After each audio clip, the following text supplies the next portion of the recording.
Welcome to Sacrilegious Discourse. I'm husband. And I'm wife. Together, we're reading the Bible for the very first time. We grew up without religion and wanted to know what all the fuss was about. Well, what have we learned so far? That God is a dick, and apparently some people believe in talking donkeys. We're not trying to pass ourselves off as experts. Nope, we're just reading the Bible for the first time and giving our first take reaction. If you'd like to join us in this venture, you might consider starting at episode 1. Otherwise, jump in wherever you like. All right, let's go read the Bible. Yeah, let's get to it.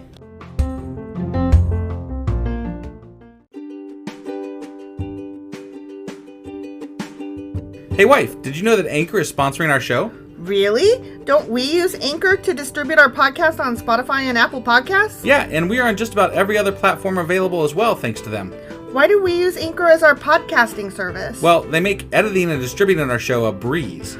What if one of our listeners wants to start their own podcast? Then they should head over to anchor.fm or download the app to get started. Awesome! You guys should go do that right now!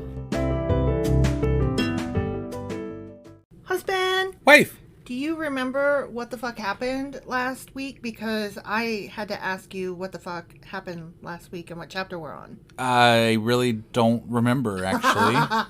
Well, I did a brief look and it looks like there were lots of kings. Yeah? Kings and things. Kings and things. This king and that king and one king after another. Okay. And then one of them I remember bad. some of them were bad and some of them were good. Yeah, one of them did bad, see? Right, yeah. See? Yeah. So we ended with the reign of Baja. Okay. But that just started it, and that's where we're picking up. Oh, okay. Okay? Sounds good. So that was 1 Kings chapter 15. Yep. And today we are doing 1 Kings chapter 16. All right, let's do this. Okie dokie. Hey wife, do you like coffee in the morning? I sure do, husband. Morning, noon, night. Which reminds me, I need to add that to our grocery list because we're running low. Wait, before you do that, check out the website ungodlybrew.com where you can purchase a pound of your favorite flavor of coffee. What if I want more than 1 pound? Either order a larger amount or better yet, get 10% off by setting up a subscription for every 2 weeks or a month or whatever works for you. Did you set up something special for our listeners? You know I did. Exclusive for our listeners, get an additional 10% off subscriptions by entering the code Sacrilegious Coffee at checkout. That's a hellishly good deal. Ungodly Brew is hellishly good coffee. Okay, so before I jump into 1 Kings chapter 16, I thought since this section that we're starting with started at the end of Fridays, right? I'm going to reread those 3 sentences. Okay. Just so that we're like starting today fresh from the beginning of this section. Okay, so this is 15 again. This is 1 Kings chapter 15, like the last 3 sentences. Okay. Okay, the reign of Baja. Baja, son of Ahijah, began to rule over all Israel in the 3rd year of King Asa's reign in Judah. Baja reigned in Tirzah 24 years, but he did what was evil in the Lord's sight and followed the example of Jeroboam, continuing the sins that Jeroboam had led Israel to commit. Okay? Awesome. So that's where we're starting today. It's totally clear now. Yeah, totally. I mean... Dude was real bad. Okay? Yeah. So now, 1 Kings chapter 16, continuing with Baja. Okay. Okay? Yep. This message from the Lord was delivered to King Baja by the prophet Jehu, son of Hanani. Okay. I lifted you out of the dust to make you ruler of my people Israel, but you have followed the evil example of Jeroboam. You have provoked my anger by causing my people Israel to sin. So now I will destroy you and your family, just as I destroyed the descendants of Jeroboam, son of Nebat. You're making this sound like an Appalachian, yeah, I am. Family Feud. Yeah, I am, because this guy's quoting God, and he's Southern rebel. Right. He's doing all kinds of stuff, things right. bad. Yeah. The members of Baja's family who die in the city will be eaten by dogs. And those who die in the field will be eaten by vultures. Vultures. Okay? Yeah. End quote. Damn. Yeah. The rest of the events in Baja's reign and the extent of his power are recorded in... the book of whatever it's things. A blank spot. Again. Wow. It's in one of those Chronicle-y king Chronicle books. of Kings. That's what it was. Chronicles and Kings and Chronicles. Right. Yeah. That's what it was. Okay. So, continue. When Baasha died, he was buried in Tirzah. Then his son Elah became the next king. The message from the Lord against Baasha and his family came through the prophet Jehu, son of Hanani. Yeah. Just like they already said. So, yeah, we did that. It was delivered because Baasha had done what was evil in the Lord's sight. Which we already said, too. Yeah. Just as the family of Jeroboam had done. Parentheses voice. Which, again, we also already said. And also because Baasha had destroyed the family of Jeroboam. Okay. The Lord's anger was provoked by Baasha's sins. Yeah. Okay. He pissed. Right. Got big mad. Let's see what he does. Okay. Does he do anything? Well, we're about to start a new little section where we learn about Elah's reign. Right, which is the son of the guy that he was going to, Baasha. fight. Yeah. Okay. Elah, son of Baasha, began to rule over Israel in the 26th year of King Asa's reign in Judah. He reigned in the city of Tirzah for 2 years. Then Zimri, who commanded half of the royal chariots, made plans to kill him. Oh, no. As you do. Right, yeah. When you're ruling some chariots. Mm-hmm. Yep. You say, let's kill the boss. Right. One day in Tirzah, Elah was getting drunk at the home of Arza. As kings do. As kings do. I was like, man, I misplaced that. Right, as kings do. Or I as got it you for do. you. I covered it for you. I know. I'm just saying, like, I should have waited one sentence. Right. Because it was more fitting to. Yeah. Whatever. Anyway, at the home of Arza, the supervisor of his palace, so he drinking. Yep. Zimri walked in and struck him down and killed him. Oh, shit. I mean, at least he died happy, question mark? I guess, If you're going to die drunk, question mark? Right. I don't know. I don't know That was probably I don't think there's any horrible. good time to die, No, really. No. No. I was just thinking, like, at least he was having a good time, but I don't know. Whatever. Right, yeah. He was a bad guy, whatever. I mean, according to the Bible, he's a bad guy. Sure. Which, to me, doesn't mean a whole fuck ton a lot. It really doesn't. That was a weird thing. A whole fuck ton a lot? Right, yeah. I understood that measurement just fine. Right, yeah. This happened in the 27th year of King Asa's reign in Judah. Apparently, we're measuring all this by Asa's reign right now. So. Well, they're telling you while so-and-so was reigning in Israel, no, I know. So-and-so else was reigning in Judah. I know. I got it. So it's not just during the one guy. I got it. They're just... This is about as exciting as the fucking lists of names of people and tribes of people and all that shit. Yeah. Well, apparently, when we hit Chronicles, it ain't going to be much better. Fun. Whee! Then Zimri became the next king. Zimri immediately, because he just murdered somebody, you get to be king. I'm the boss. When you murder somebody, you get to be king. Duh. When you murder a king, you get to be king, I guess. Right. Yeah. That's awesome. Unless somebody else murders you, then they get to be king. Right, yeah. And then... And so on and so forth. Right, yeah. Yeah, it's turtles all the way down. Zimri immediately killed the entire royal family of Baasha, leaving him not even a single male child. I guess God got his vengeance thing. You could just stop it. God got his. He even destroyed distant relatives and friends. Man. What a dick. Right? So Zimri destroyed the dynasty of Baasha as the Lord had promised through the prophet Jehu. Mm-hmm. This happened because of all the sins Baasha and his son Elah had committed, and because of the sins they led Israel to commit. I really don't see the point of any of this because, there is literally no context here. Right. They're just like, here's a king, he was bad, God hated him, he killed a lot of people. Okay, next. Well, I mean, they have to name all these people to show a line of succession. They don't have to. They are naming them, but they could have just made a list. They could have just made a list. Right. Like so-and-so and so-and-so and so-and-so during this year, during that year. Yep.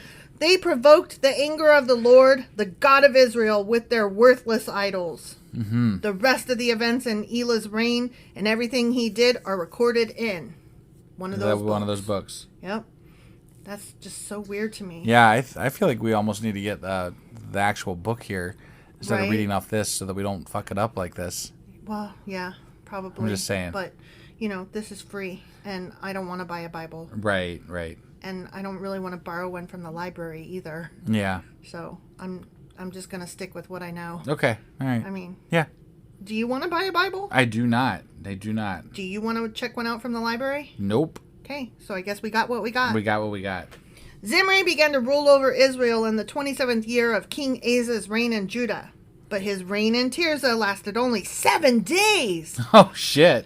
The army of Israel was then attacking the Philistine town of Gibbethon.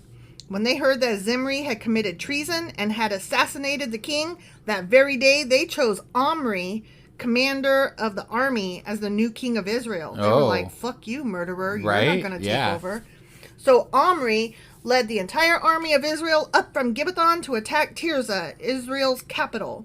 When Zimri saw that the city had been taken, he went into the citadel of the palace and burned it down over himself. Wow. And died in the flames. Wow, that's dramatic. He was like, if I can't have it, no one can. Right, yeah. I'm taking my toys and setting them on fire. Right, yeah. Bitches. That was a bad move, taking over and being king. Mm-hmm. Yeah. For he, too, had done what was evil in the Lord's sight. He had 7 days. Like, what the hell? He had 7 days. And then he was like, I'm done for. Right? Yeah. Yep. For he, too, had done what was evil in the Lord's sight. Right, but that's what I'm saying. Like, what did he do? Like, what?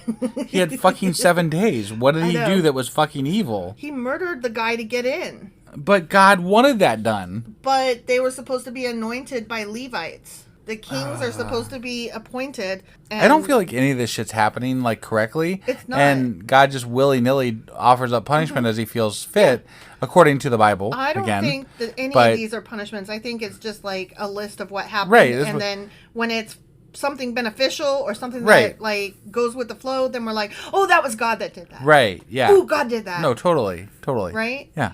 It's like if we crash our car and we're like, oh, fuck, why did God make us crash our car? But then we realized later on that if we hadn't got into that car accident, we would have made it home in time to have our entire house demolished by a cyclone, and we would have been tore away with it.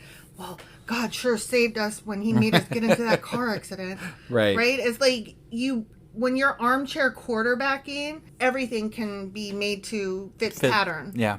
No, you're right. He followed the example of Jeroboam and all the sins he had committed during that week. Okay. And led Israel to commit. The rest of the events in Zimri's reign and his conspiracy are recorded in that book, that one of those Chronicles books. of Kings or some shit. Chronicles of Kings or Chronicles of Chronicles or King Chronicles. Right. Kingly Chronicle Story Tales. Okay. Okay, now we're going to talk about Omri. Okay. Because he was like, the hell you say. Right. But now the people of Israel were split into 2 factions. Wait, they were already... What? Israel was split into 2. Oh, okay. So Judah's so we're splitting already... the splitting. Yeah, Judah's already split. Now Israel is splitting in 2. Got it. Okay? Okay. Half the people tried to make Tibni, son of Ginath, their king, while the other half supported Omri. But Omri's supporters defeated the supporters of Tibni. So Tibni was killed, and Omri became the next king. There's a lot of death and a lot of fighting over kingships. Yep. Like a lot. Yeah. Omri began to rule over Israel in the 31st year of King Asa's reign in Judah. Man, that dude's been in power for a long time. Forever. Right? Like, y'all need to take notes. Right? He reigned 12 years in all, 6 of them in Tirzah. Then Omri bought the hill now known as Samaria from its owner Shemer for 150 pounds of silver. He built a city on it and called the city Samaria in honor of Shemer. But Omri did what was evil in the Lord's sight, even more than any of the kings before him. Wow, man, these guys are just trying to like one up the evil, worse, man. Right? So stupid. They don't. Apparently, they don't like. They are they're some non-learning. God's having these people killed, and then they're like, whatever, I'm gonna be worse. Right? Like, it doesn't make any goddamn sense. Kind of like the Trump sycophants. Yeah. They're like trying to out bad each other. Right. Like, no, I'm the worst. No, I am. No, I can be even worse. Yeah. Yeah. He followed the example of Jeroboam, son of Nebat, in all the sins he had committed and led Israel to commit. I kind of feel bad for Jeroboam because he's being put up against all these other evil people, and it's like they keep getting worse every time. And it's like, well, are they really following his example, or are they like, adding to they're it? Like worse, like maybe they're the example, like they're the worst one, right? Yeah, I mean, if Jeroboam was like tame compared to these guys, right? Then I'm not sure he's the example. Like I don't anymore. call Trump following in the manner of George W. Bush, right? I didn't like George W. back when he was president, but like I'm not like, yeah, Trump's following in his, evil ways. But they did help set the country up for someone like Trump to waltz in. Right, but it still doesn't cross my mind to say it that way. Right. So. But I mean, we do talk about starting with Reagan. Sure. Or even Nixon. Yeah. That they set this whole thing up so that have patience and Right. it'll happen. Right. So, I mean, not exactly the same, but we do still look back at history and be like, Sure. come on, Democrats. But they're get making this this shit so much more, together." like, they're just, like, listing off kings, like, bad, worse, worst, Right. fucking worst. Right. Oh, wait, no, this is the worstest worst. Yeah, it's true. It's true. The people provoked the anger of the Lord. Of course they did. The God of Israel with their worthless idols. It's like a fucking broken record. How is that worse? The rest of the events in Omri's reign, the extent of his power, and everything he did are recorded in. Blank. Which is also the Chronicles of Kings or some bullshit like that. Some bullshit like that. When Omri died, he was buried in Samaria. Then his son Ahab became the next king. Ahab, huh? Ahab, call me Ishmael. I'm going to tell you the story of Ahab. Right. And his fucking white whale. Yeah. And that's all I want to know about that story because I don't read Men in the Sea stories. Okay. I have actually read Moby Dick, but it was like way back in high school. Yeah. And I resented it the whole time because I hate Man in the Sea stories. Right. Like Man in the Sea, the old Man in the Sea, you know? Yeah, yeah. Like I hate it. And I hate dog stories. And I hate war stories. Oh, Red Badge of Courage. Like, it made me so angry that I had to read it. I was like, what the fuck? And then, like, I had already read a bunch of Shakespeare. And I was like, why can't we read the good ones? Like, oh my God, Macbeth and Hamlet are awesome. But did we read those? No. We read fucking teenage suicides. Yeah. Romeo and Juliet, who fell in love after, like, 10 minutes of conversation and then killed each other for each other. I mean, come on. Yeah. So stupid. Mm-hmm. I'm not saying that we shouldn't have to read literature in high school, but could we just read some really good stuff? Like, I didn't read Jane Eyre in high school. I read it on my own. And that is such a good book. We should be reading shit like that. Right. That's cool. And it's gothic and it's dark and, you know, teenagers would eat the shit out of that. So anyways, Right. Yeah. Okay. I'm going to move on now. Sorry, Yeah. I just got real heated. Okay. Okay, call me Ishmael. Mm-hmm. Okay, so Ahab, son of Omri, began to rule over Israel in the 38th year of King Asa's reign in Judah. Okay. He reigned in Samaria 22 years. But Ahab, son of Omri, did what was evil in the Lord's sight. Oh my God. Even more than any other kings before him. But he lasted 22 years. Womp, womp, womp. And he was even more evil than any of the others before him, just like the others. Yep, So he was the evilest so far, but yet he reigned for 22 years. yep. God let him exist as the evilest of all of them ever for 22 years. Yeah, Okay. math ain't adding up. No. And as though it were not enough to follow the sinful example of Jeroboam, he married Jezebel, the daughter of King Ethbal of the Sidonians. How dare he? Don't marry Jezebel. What? You've heard about Jezebel. She's a right Jezebel. And he began to bow down in worship to Baal. Oh my God. Ugh. I mean, you thought it was bad with Molech, right? Yeah, right. First, Ahab built a temple and an altar for Baal in Samaria. Then he set up an Asherah pole. He did more to provoke the anger of the Lord, the God of Israel, than any of the other kings of Israel before him. Any of them. It was during his reign His. that Hiel, a man from Bethel, rebuilt Jericho. Oh, remember? wow, yeah. Joshua knocked that town over. Right.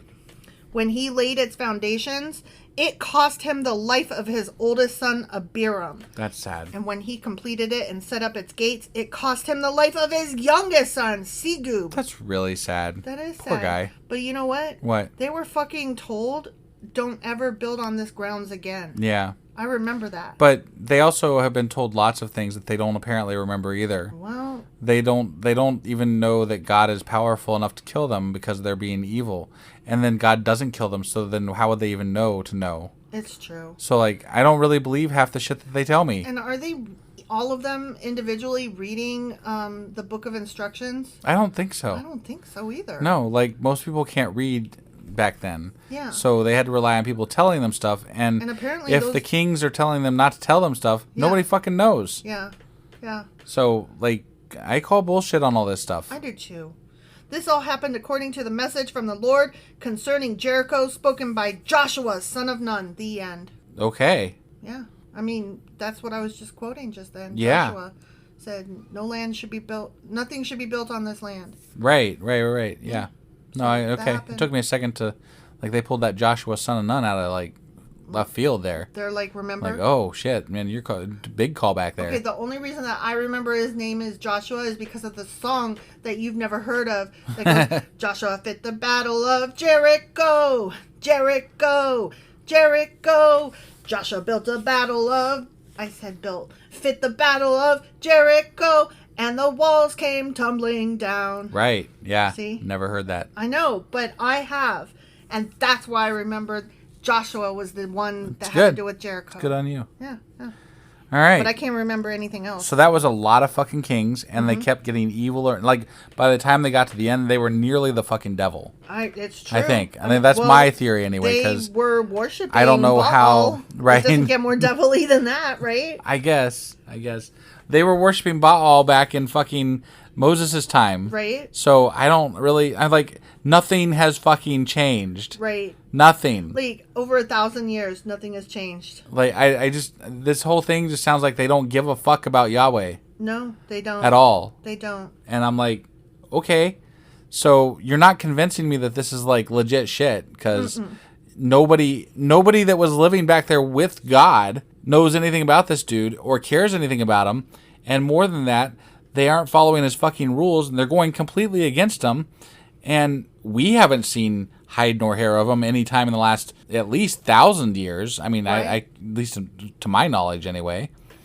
I mean, I don't know. I haven't seen him. I would say 2,000 years, actually, because, that was when Jesus died. So I haven't seen him anywhere. Have you? I have not, no. I mean, I asked my kid one time, and my kid was like, the fuck is wrong I think with there you? are people that have claimed to see him, but I think most of them are in institutes.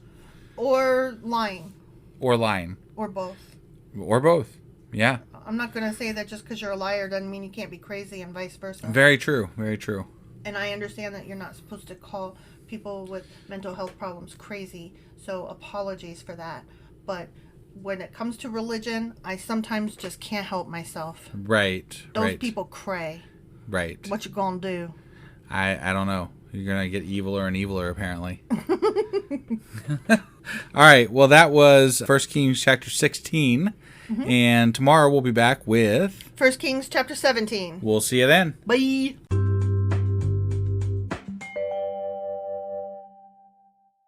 Husband. Wife.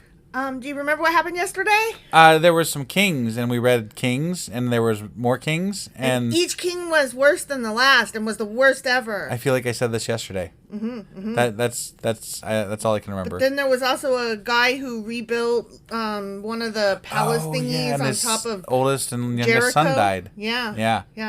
Okay. That happened. Yeah, and they kept basing their time frames on the ruler of Judah instead of Yeah. So that's what I remember. Yep, that's pretty much it. Okay.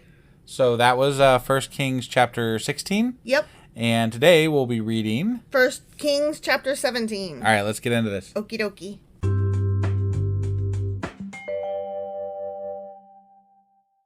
Okay, 1 Kings chapter 17. Okay. Okay, there's going to be some predictions up in this bitch. Are there? Yeah. Okay. I'm just giving you a heads up. A spoiler, if you will. Got it. Okay? Yeah. Now, Elijah, who was from Tishbe in Gilead, told King Ahab, call me Ishmael. That's not what he told him. No. As surely as the Lord, the God of Israel, lives, the God I serve, there will be no dew or rain during the next few years until I give the word.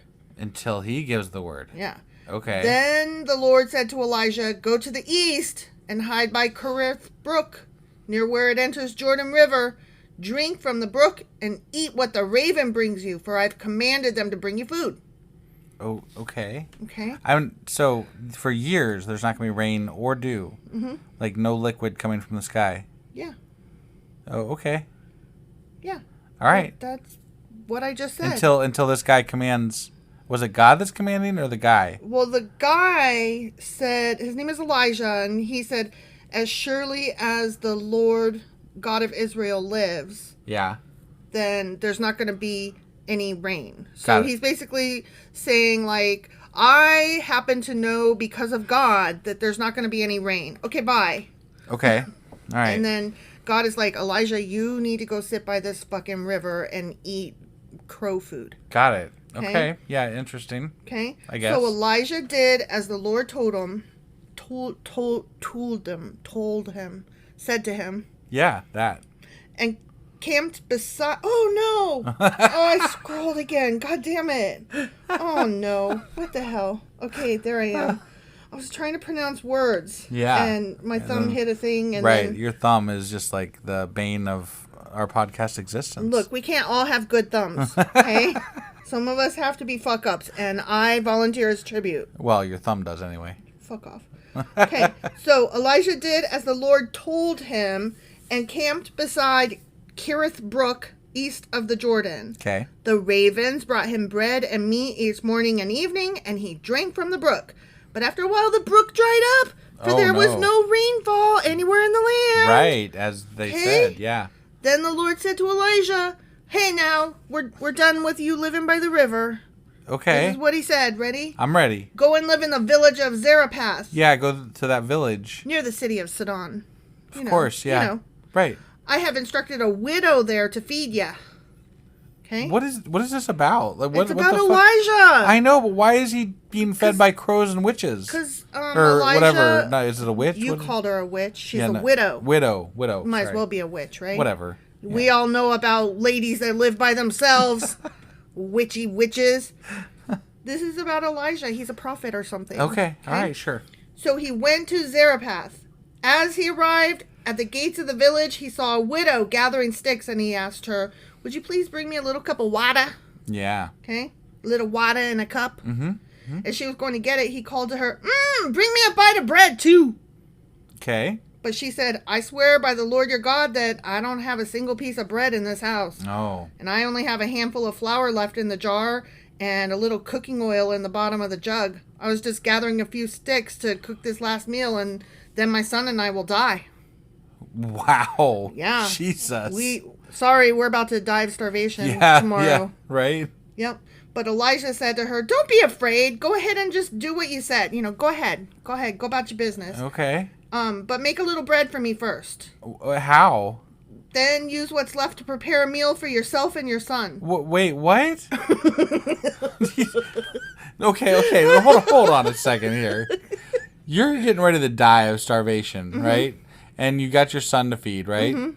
Some dude walks up and says, "Hey, feed me. You're gonna make me some bread, right? And you're gonna give me some water, right? And it's okay." Yeah. What do?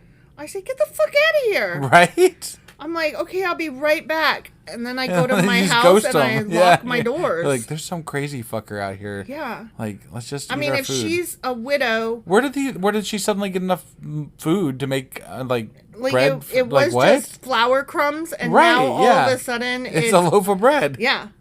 "For this is what the Lord, the God of Israel, says: There will always be flour and olive oil left in your containers until the time when the Lord sends rain and the crops grow again." Okay. I don't remember God saying that, but Elijah. She just said that there's not flour left in her container. No, she said that it's just like crumbs. Crumbs Yeah. But that's not enough to do anything No. with. Crumbs is crumbs. Well, he's telling her there's going to be more than crumbs, bitch. Well, that's some magic shit. I don't You don't believe in magic? I don't believe in magic. You don't believe in magic? I don't believe in magic. This is news to me, and I need a divorce immediately. So she did as Elijah said, and she and Elijah and her family of her Wait, son, I thought she had, yeah. her family of right, a what baby happened here? She just suddenly gained more people? continued to eat for many days. Many days, okay. There was always enough flour and olive oil left in the containers, just as the Lord had promised through Elijah. Okay. It's weird because they're like skipping the part where God tells Elijah, and they're just going straight to Elijah going, "Hey, this is happening." Right. Not even God told me this is happening. Right. Last I knew what God said was that she was going to feed him. Yeah. But it didn't say how. Right. Didn't say that he's going to magically put flour in her fucking container. Right. So, whatever. Yeah, I'm not sure. This is different writing style almost. Yeah. Very weird. Sometime later, the woman's son became sick. He grew worse and worse and finally died. Jesus Christ. As starving people do. Right? Yeah. It's probably because she was feeding the stranger. Right. Magic. Wow. Yeah. No, it was magic because he was eating his food. Yeah. Then she said to Elijah, "O man of God, what have you done to me? Have you come here to point out my sins and kill my son? God damn it." That's what it sounds like to me. Right? Yeah. But Elijah replied, "Give me your son." What? Oh, dang. What is going on here? What is happening? Give me your dead son. Give me your dead kid. Okay. Is this guy about to raise the motherfucking dead? Oh my God. Get out of here. And he took the child's body from her arms, carried him up the stairs to the room where he was staying, and laid the body on his bed. Then Elijah cried out to the Lord, "O Lord my God, why have you brought tragedy to this widow who has opened her home to me, causing her son to die?" Yeah, dickhead. And he stretched himself out over the child 3 times. Three times. 3 times. And Stretched himself. Okay. yeah. Okay. Fucked a corpse? What? That's just gross. That wasn't going to go there, but you know. Stop it. I just. So he did that, whatever he did. Whatever he did. Whatever he did. I'm not here to tell you what happened. Right. And cried out to the Lord, "Oh, Lord my God, please let this child's life return to him." The Lord heard Elijah's prayer, and the life of the child returned, and he revived. Get the fuck out of here. Are you serious? Are you even kidding me right now? Why did God... Okay. Why did he die in the first fucking place? Why did God let him die in the first place? Right? He got Like, sick and died? If he's not supposed to be dead, why? And what? Who's this fucking miracle for? The 2 people that are there eating the fucking bread? Right? Like, I don't understand. And what did he die of? Did he die of starvation or did he die of sickness? They said he got sick and died. Right, but why did he get sick? Did he get sick because he was starving, or did he get sick because he was sick? He probably got sick because the only thing he ever had to eat was bread. Right. And not even a lot of it because there's a stranger here eating it all. Yeah, right. That's kind of what I was thinking. Mm-hmm. He need to get some protein up in that diet. There's some fruit, something, pomegranates, you know. Pomegranates, right? Pomegranates. Like, what happened to this bountiful land that they live in? I don't know. It's not very well. It's dried up right now. Right. So nothing's growing if it's all dried up. True. Then Elijah brought him down from the upper room and gave him to his mother. "Look," he said, "your son's alive." Then the woman told Elijah, "Now I know for sure that you are a man of God and that the Lord truly speaks through you." Yeah, because, The end. my son came back from the fucking dead. My son died. That seemed a little bit of a underreaction. Like yeah. Your son comes back from the dead. He was dead. And you're like, cool. you must be a, prophet person guy. That's neat. Yeah, that was really cool. That's neato. I guess Awesome. I guess you are what you said you are. Okay. I thought you were a Good. scam artist, but it turns out you really know your shit. Yeah, you're not just out here to kill me and my son. Nice. Awesome. Nice. Well done, Okay, sir. yeah, I guess you can stay. Yeah. Or something. I don't know. I don't know how to feel about that whole thing. At least There's it was a lot story. of there's not a lot, but there's been multiple times people got resurrected in the Bible so far. You've noticed Really? that, right? No. Yeah. I When thought else? there was. I thought there was another time. When at else? least. I'll have to look it up. I don't Okay. know. I can't remember. I think you're. I thought there was another time somebody else got resurrected. I think you're full of shit. I could be. I mean, I could be But full of shit. somebody too. got resurrected just now. Somebody got Like, resurrected just now. That's crazy. Is Elijah a prophet? Because they haven't specifically said that, but he prophesied. Yeah, he did. He did. So, and it came true, which means that This is- he's on God's this team. this is a weirdly placed story too. It's a weirdly placed, weirdly told story. Right, because it's like right in the middle of Kings, and like we've just been talking about Kings, and then now we're like Elijah, and this guy died, or this kid died, and then now he's alive again, and bread, Yeah. Bread. It's preparing us for the Jesus story when Jesus makes lots of bread happen. You know what? It's almost the same story ish. Right. I mean, like he's making bread for like all these people, Yeah. and then he also dies and comes back to life. Exactly. And, right. Exactly. Crazy. Yep. Weird how stories keep repeating themselves throughout It history. really is, huh? Yeah. It's almost like humans are stupid. Right. Yeah. I mean, I'm not saying that I'm above it all. I also, as a human, am stupid. Not a lot of resurrecting going on these days. No, I I'm noticed just saying. that. Like I haven't did seen a notice that. lot. I mean, I guess if you give them the paddles, like the heart paddles, Oh, yeah, that's true. you could resurrect somebody that way. That's true. Or mouth-to-mouth resuscitation if they're Right. drowning. Yeah. Yeah. There's that way as well. Yeah. But not like just miracle, like stretching over somebody. Right. Resurrections. Right. Yeah.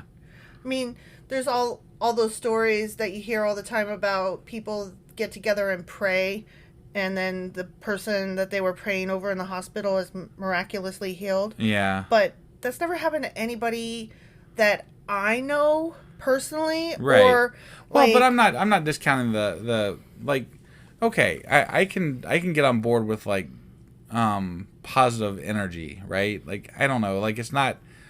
That's a soft science. It's sir. no, definitely, That's a definitely pseudoscience. No, sir. no, yeah. I'm saying like there are studies though that show that like if you're in a better mental place, you have better recovery times and stuff. Okay, yeah, that's so like true. positive mental energy can help things, But that's and I guess maybe group positive energy might have some sort of an effect. What I suggest is that the person who is in the hospital bed is hearing what's happening around him, and that is helping him. Right.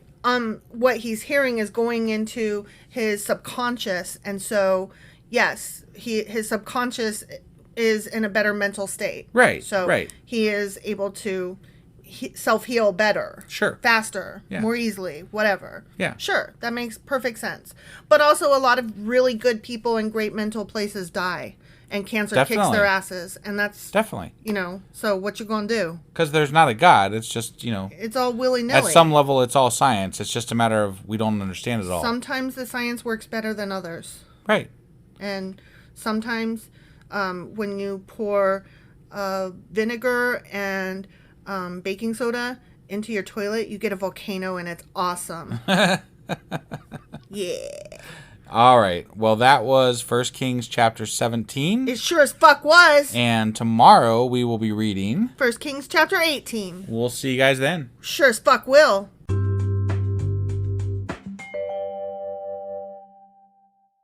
Husband. Wife. Do you remember what happened yesterday? We were talking about Elijah and some dude or some kid got resurrected, and you were right. Yeah, I was right, because you were like, somebody already got resurrected before, and I was like, nuh-uh, no, they fucking didn't. Right, yeah, no, there was the first resurrection in the Bible. It was the first resurrection in the Bible. So it's big stuff. It's big stuff, and not Jesus didn't do it. Yeah, Jesus did not resurrect the first person in the Bible. That is a good, pop quiz. It is. For anybody. Who was the first person to be resurrected in the Bible, and who was the first one that did it? Right. And it was Elijah, and it was that bitch's son. Well, was it Elijah or was it God? It was Elijah. All he did was throw himself over the body. Yeah, it was God through Elijah. How about that? Okay. So anyway, that happened. Okay, yeah. And he prophesied drought and shit, and was sent to this lady to feed him, and there wasn't enough bread, but Elijah's then there was enough bread. It's magic. And it was a weirdly placed story. It was so odd. Yeah. And I think there's going to be more of it coming up. Really? Yeah. They just switched gears. Kings and now, Elijah. Right. Okay. Yeah, I mean, it's a story, so yay. Right. We like a story. Yeah. I'm not sure about it. Okay. Well, that was 1 Kings chapter 17. Sure as fuck was. And today we are getting into 1 Kings chapter 18. Let's do it. Okie doke.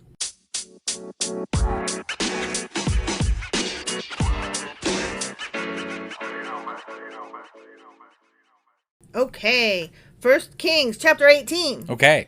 Yep, more Elijah. Okay. Later on, in the 3rd year of the drought, so we're 3 years in, it's all droughty and whatnot. Didn't we already have the guy that was... I thought... Okay. Yeah, sure. What? Nothing. I was in my brain. You have one? Not today. Okay. Yeah. Because that made no goddamn sense. No, just ignore me. Okay, Just I'm gonna... Like, if we were going to cut it, we'd just cut that whole section, But we should keep it, because We're this gonna- is well, our yeah, we're gonna marriage and keep how it. it works. Yeah. Us going, what? What? Nothing, I'm stupid. Yeah, you are. Okay, so later in the 3rd year of the drought... Yes, that. The Lord said to Elijah, go and present yourself to King Ahab. Oh, so we are still in the Kings, and now Mm-hmm. we're going to go talk to King Ahab, who... Isn't he like the biggest asshole so far? I think so. Or something? Call me Ishmael. Call me asshole. Yeah, I think so. I think so. Okay. Tell him that I'll send some rain soon. Okay. I don't know why you can't tell him your goddamn self. I don't- Or just go ahead and send the fucking rain. Right, yeah. Why do you got to tell somebody? I don't know. What does it matter? I don't get it. Is this guy speaking to, all of Israel? Or it doesn't seem like it. So far, I've heard him speak to, 2 people. Right. And that's about it. Yeah. And now he's going to speak to a third person, King Ahab. Mm-hmm. And, of course, this guy's going to be like, oh, it's a prophet of the Lord. Yeah. Why? because he said so. Duh. So if I lived back in these times, And you I could just were- walk up to a king and be like, hey, it's going to rain tomorrow because God said so. Yep. And if I'm right, they're going to be like, oh, you're awesome. 50-50 chance. Right? Yeah. Well, not Yep. 50-50 if it didn't rain in 3 years. I mean, yeah, that's But true. Maybe he saw the storm clouds on the horizon. And was like, you know. I'm in 50-50, like, it either rains or it doesn't. Right, That's right. what I meant. Yeah. But no, I have problems with probability. I never go the right way with it. Not like I always guess the wrong answer. Sure. So much as I have a hard time, like, with those probability problems. I can't make them add up. Got it. I'm really bad at them. Okay. They intrigue me, but So what's also the probability that you'll get a probability question correct? bad. Bad. Okay. Bad probability. No chance. Okay, so Elijah went to appear before Ahab. Okay. Meanwhile, the famine had become very severe in Samaria. Right. Okay? Yep. Lots of famine. Lots of famine. So Ahab, call me Ishmael, summoned Obadiah, who was in charge of the palace. Okay. Okay, I'm about to use parentheses voice. Okay. Parentheses voice for any newbies out there is the voice I assume when we're reading something that for no reason is It's in parentheses. Right. Okay? Yeah. Obadiah was a devoted follower of the Lord. Once when Jezebel had tried to kill all the Lord's prophets, Obadiah had hidden 100 of them in 2 caves. He put 50 prophets in each cave and supplied them with food and water. What a nice guy. End of parentheses. What a nice guy. Yeah. Saved those prophets and women. Sure. You know? Good stuff. Yeah, and fed them. Mm-hmm. That's good. I like me some Obadiah. Right. I mean, Okay. so far. So far, yeah. It's probably an asshole. I mean, they all end up being an asshole, right? It's true. Yeah. Ahab said to Obadiah, "We must check every spring and valley in the land to see if we can find enough grass to save at least some of my horses and mules." That's much more important Not than the people. Right. Yeah, right. Yeah. But the horses and mules. I'm glad we were on the same thought process there. right. Definitely want to save the horses and mules Yeah. ahead of the people. Right. So they divided the land between them. Ahab went one way by himself, and Obadiah went another way by himself. Okay. As Obadiah was walking along, he suddenly saw Elijah coming toward him. Okay. Okay. Yep. Obadiah recognized him at once and Oh. bowed low to the ground before him. So apparently he was famous before this. Either that or they were good friends. Something. I don't Yeah. know. He recognized him. I Maybe don't know he just why. had an aura of God around him. Like maybe he was just Or- like shining. Maybe they were just friends. Could be. I don't know. "Is it really you, my Lord Elijah?" he asked. Wait, I said that wrong. Let me say it again. Okay. "Is it really you, my Lord Elijah?" he asked. Mm-hmm. "Yes, it is," Elijah replied. "Now go and tell your master Elijah is here." "Oh, sir," Obadiah protested, "what harm have I done to you that you are sending me to my death at the hands of Ahab? What? For I swear by the Lord your God that the king has searched every nation and kingdom on earth from end to end to find you. And, why? What? We miss like a whole fucking section here or something? I Or don't what's know. going on here? I don't know. Okay. And each time he was told, Elijah isn't here, King Ahab forced the king of that nation to swear to the truth of his claim. And now you say, go and tell your master Elijah is here? But as soon as I leave you, the Spirit of the Lord will carry you away to who knows where. When Ahab comes and cannot find you, he will kill me. Oh my gosh. Yet I have been a true servant of the Lord all my fucking life. Has no one told you, my lord, about the time when Jezebel was trying to kill the Lord's prophets? No, they have not. I, wife, have never heard that story. Have you, I've husband? never heard that story. What is that Apparently story? Jezebel sucks and tries to kill prophets. I mean, I know that the name Jezebel isn't, like, praised. I know it's not a good, like, if you call right, but someone like, a where's Jezebel. this? What's going on here? I thought that was going to be explained. But right, but no. No, they're just apparently- hopping right into it. she's some kind of bitch, but I don't know what. Right. Okay. "I hid 100 of them in 2 caves and supplied them with food and water. And now you say, go and tell your master Elijah is here." Is that Ahab's wife? I don't fucking It's know. one of their wives. I don't remember. There's somebody's wife. Surely they'll tell us again. Surely. "Sir, if I do that, Ahab will certainly kill me." Okay, that was a lot of, like, arguing, like, no, I can't. Don't make me. I won't. I can't. Right, yeah. Like, I don't understand all of this. And why were they looking for him? And was he a prophet? That, yeah. Because, I mean, we readers knew he was because that happened. Right, yeah. And, yeah, I don't, that this is making no fucking sense. And also, just real quick, Jezebel is King Ahab's wife. Oh, okay. So, like, this is weird. Okay. So, apparently, just based on that information alone, King Ahab has been searching for Elijah all over the fucking place. And if Obadiah goes back and tells King Ahab that he's here and then brings him to him but can't find him, he's going to kill him. The King Ahab is going to kill Obadiah. Okay. But his wife has been killing prophets that Obadiah has been also hiding in caves. Right. What is going on here? I don't understand. Like, this is some fucked up, like, bullshit. Why is she killing them, and why is King Ahab looking for Elijah? This is a really screwed up storyline. It's not explaining it to me. Right. I guess I found our Q&A. At least so far, unless they go into it here. What the fuck? But Elijah said, I swear by the Lord Almighty in whose presence I stand that I will present myself to Ahab this very day. Oh, well, I believe you then. Right, yeah. I mean, it's just like you said. You walk up and you tell somebody a thing and you just believe them. Right. But did they touch each other's thighs? I mean, I don't know. Because that is how you make a covenant, you know. Right, right. So Obadiah went to tell Ahab that Elijah had come, and Ahab went out to meet Elijah. Okay. To meet him. To meet him. All right. Yeah. So when Ahab saw him, he exclaimed, "So is it really you, you troublemaker of Israel?" The fuck? What? Wait, why is... Okay, so I'm still... I'm struggling with happening? Why Obadiah is hiding them and why that's okay. Or I don't think the king knows. This is weird. Yeah. This is really weird. I have made no trouble for Israel, Elijah replied. You and your family are the troublemakers, for you have refused to obey the commands of the Lord and have worshipped the images of Baal instead. Now summon all Israel to join me at Mount Carmel, along with 450 prophets of Baal and the 400 prophets of Asherah, who are supported by Jezebel. Okay. Okay. So this one guy is going to confront 950 prophets of other gods. Of other gods.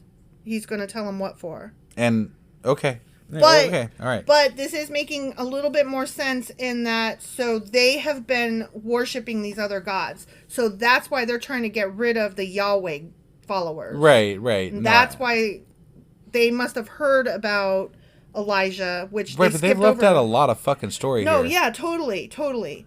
But that's why Jezebel is like, no, we got to get rid of the Yahweh guys. Okay? Yeah. And I hope we hear more about her because I know her name is a bad one. I just don't know why. Right. Like, I know don't be a Jezebel is a thing, but I don't know. Sure, yeah. Like, I always think of a Jezebel as supposed to be like a whore or something. I'm sure we'll get into it. I don't know. Do you know anything other than that? No, I do not. Did you know that a Jezebel was a whore or something? Like, I'm sure she does something bad here, and that's so it makes a bad name for Jezebel. Okay, I'm just wondering if I had a different understanding of Jezebel than you did prior to this. No, that was my understanding. Okay, yeah, okay. But I mean, she is killing the Lord's prophets, so right. That might be enough to sully the name of Jezebel. Right, you know? But that doesn't make her a whore. That just makes her a murderer. Well, no, but I mean, yeah, right. And not that there's anything wrong with being a whore. But she does worship Asherah poles, which maybe their god does, like, you know, I don't know. I don't know what their rituals are. True. She may be a sex pole worker. Right, yeah. Okay. I'm just saying. Okay. So Ahab summoned all the people of Israel and the prophets to Mount Carmel. Why? This one guy who you've been killing all the other fucking prophets says, hey, king. Yeah. The guy that's been looking to kill me. You and your wife have been trying to kill me. And my ilk. I need you to summon almost 1,000 fucking people for me. Do it now. Yeah. Don't kill me. Summon them. Maybe they heard about how he resurrected somebody, and they're like, you know what? Let's not fuck with him. And anyway, let's let him do this and let him, hang his own rope. I guess. I don't get it. It's just really fucking weird, though, I know. right? I'm trying to make it make sense. And of course, I'm just hypothesis here. He's going to like sway these whole sure group of he is. people, right? Into that's some how it sort of works. like, yeah. That's how it works. And I'm just calling bullshit right now. Oh yeah, definitely. Like, I'm It is sorry. bullshit. You get 950 Trump people in front of me, and you put me in front of them. I ain't swaying shit. I'm probably getting shot. No, it's true. It's definitely true. But maybe God is going to do something to be like, listen to this guy. Okay. Woo, magic stars. Yeah, maybe like fucking dew will form on his nose or something. Oh my God. Then Elijah stood in front of them and said, how much longer will you waver, hobbling between two opinions? If the Lord is God, follow him. But if Baal is God, then follow him.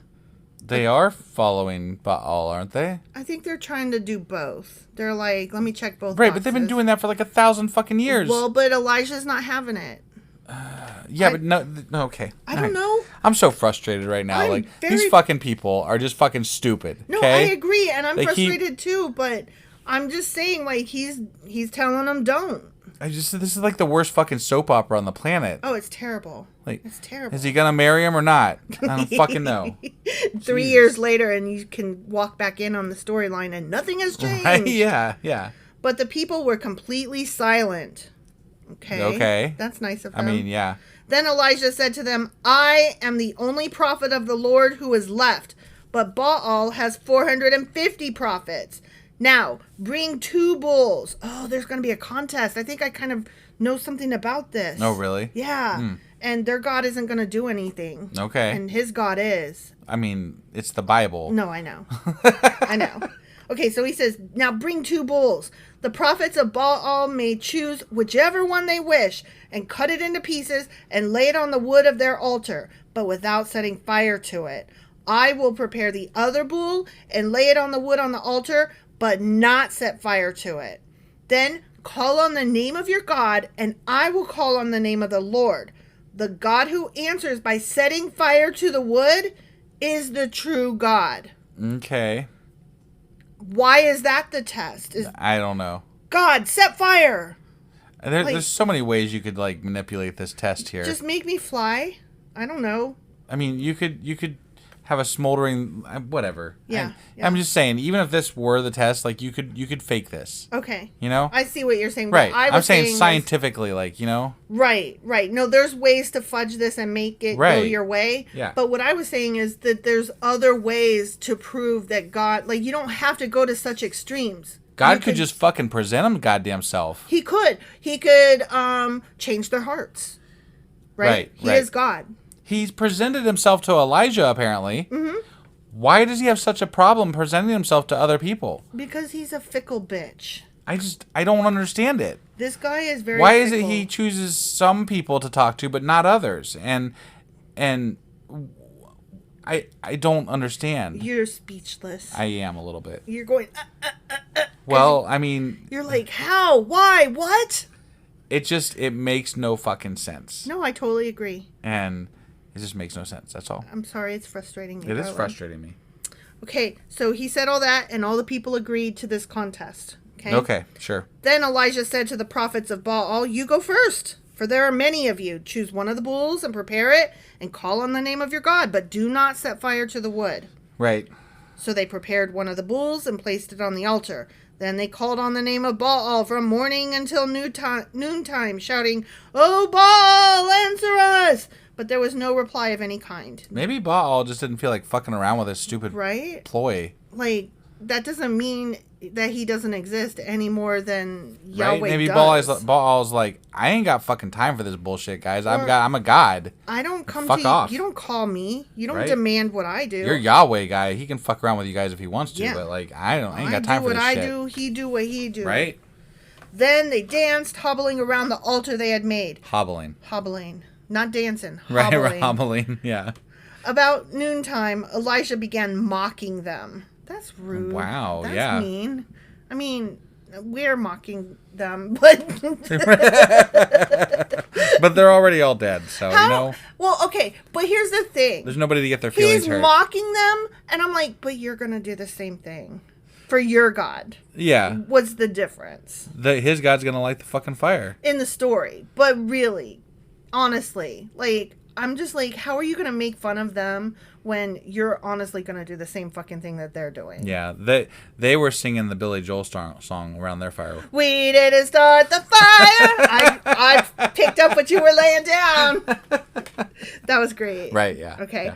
So he's making fun of them. You'll have to shout louder, he scoffed. Mm-hmm. For surely he is a god. Perhaps he is daydreaming or is relieving himself. Oh, your God's out taking a piss. Apparently God's pissed. Mm-hmm. Or maybe he is away on a trip. Or is asleep and needs to be wakened. He's so rude. Maybe he's too busy, you fucking idiot. Maybe he doesn't have time for fucking stupid-ass man-made contests. Takes a lot of fucking time and effort to run a whole fucking universe, asshole. True. So they shouted louder, and following their normal custom, they cut themselves with knives and swords until blood gushed out. Okay, that's too much for me. Right, yeah. I'm out. Whatever cult you're in, if it requires blood, I'm not doing it. Right, yeah. They raved all afternoon until the time of the evening sacrifice, but still there was no sound, no response, no reply. Mm-hmm. Then Elijah called to the people, "Come over here!" They all crowded around him as he repaired the altar of the Lord that had been torn down. He took 12 stones, one to represent each of the tribes of Israel, and he used the stones to rebuild the altar in the name of the Lord. Then he dug a trench around the altar large enough to hold about 3 gallons. He piled wood on the altar, cut the bull into pieces, and laid the pieces on the wood. Then he said, "Fill 4 large jugs with water and pour the water over the offering and the wood." So he's making it wet, too. Yeah. After they had done this, he said, "Do the same thing again." And when they had finished, he said, "Now do it a 3rd time." So they did as he said. Damn. And the water ran all around the altar and even filled the trench. Yeah. At the usual time for offering the evening sacrifice, Elijah the prophet walked up to the altar and prayed, "O Lord, God of Abraham, Isaac, and Jacob, prove today that you are God in Israel and that I am your servant. Prove that I have done all this at your command. O Lord, answer me. Answer me so these people will know that you, O Lord, are God and that you have brought them back to yourself." Mm-hmm. Yeah. Okay. All right. Immediately the fire of the Lord flashed down from heaven and burned up the young bull, the wood, the stones, and the dust. It even licked up all the water in the trench! Exclamation point. So a goddamn lightning bolt hit the fucking to whatever altar thing. I'm so annoyed. This is such bullshit. Maybe Bull. right? Yeah. Maybe he put like a little lightning rod at the top of it. Right. Like he knew. He knew the rain was coming. The rain's coming. I'm gonna get this I'm gonna lightning get bolt some to hit it. lightning. Yeah. Maybe he knew. He was Dr. Frankenstein before. I'm just saying that might be how he rigged this. It's you know. true. So. It's true. He's clearly not a dum-dum. Right. And when all the people saw it, they fell down on their face on the ground and cried out, "The Lord, he is God! Yes, the Lord is God!" Then Elijah commanded, "Seize all the prophets of Baal. Don't let a single one escape." What? So the people seized them all, and Elijah took them down to the Kishon Valley and killed them there. Because they were bad. Yeah, but there was like 1,000 of them. Who else was there? The people. Oh. It was 450 prophets, and then it was like 950 people.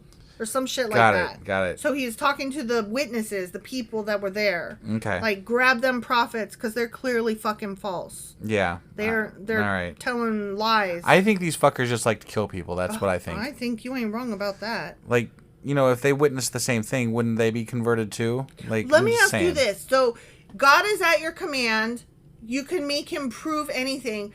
Why not be like, "Oh God, make this blind man see," or "Oh God, make this person come back to life in front of." Right, yeah, which right? already happened, right? Exactly. Like, let's just do it. Why not? Or "This woman is barren, make her suddenly preggers." Sure. Like something like that. Yeah. Like a useful thing. Something like actually miraculous. Right, not like it's so A random fucking and fire arbitrary. is like, okay, a fire. Great. He set fire to the rain. I mean, back when Moses and Aaron were like doing their fucking, plagues and shit for Egypt, that was some crazy shit, some of it. That was crazy. Like, I mean, they did some really, some big things, you know? Right. Like, I'm like, making it rain frogs and shit or whatever, and... But I did an Adele song, and you rolled right over it. You did. I did roll over it. Yeah, okay, I'm sorry. I just want to make sure. That was the best. It was the best rendition I've heard in a long time. No, it wasn't good, but the fact that I did it at all should have been acknowledged. Right. Yeah, I'm sorry. It was really bad. You did it. Yeah. You did it. I did that. You did that. Okay. I just wanted to make sure. Yeah. Because otherwise I would... We are well aware that you did that just now. Fuck off. I was going to have to do it again if you... Oh, okay. If I didn't acknowledge it? Yeah. Yeah, okay. Yeah. All right. Okay. Just making sure. Uh-huh. Okay. Then Elijah said to Ahab, "Go get something to eat and drink, for I hear a mighty rainstorm coming." Okay. Wah, wah, wah. I mean, that's probably how you got your fucking campfire to light, you know? Mm-hmm. Campfire. So Ahab went out to eat and drink. He hit up the local McDee's. I guess, yeah. But Elijah climbed to the top of Mount Carmel and bowed low to the ground and prayed with his face between his knees. God damn, I can't get my face between my knees. Jesus, that's a... I can't bend that way. Right. Like, I got too much lap in the way. Then he said to his servant, "Go and look out toward the sea." The servant went and looked, then returned to Elijah and said, "I didn't see nothing." 7 times Elijah told him to go and look. Finally, the 7th time, his servant told him, I saw a little cloud about the size of a man's hand rising from the sea." Then Elijah shouted, "Hurry to Ahab and tell him, climb into your chariot and go back home. If you don't hurry, the rain will stop you." Oh my God. What? Not the rain stopping me. It's gonna rain so much rain that it's the rainiest rain that ever rained. Except for, Except for the flood. Yeah. Right. That was a lot of rain. That was a lot of rain. Right. And soon the sky was black with clouds. A heavy wind brought a terrific rainstorm, and Ahab left quickly for Jezreel. Then the Lord gave special strength to Elijah. He tucked his cloak into his belt and ran ahead of Ahab's chariot all the way to the entrance of Jezreel, the end. What the fuck?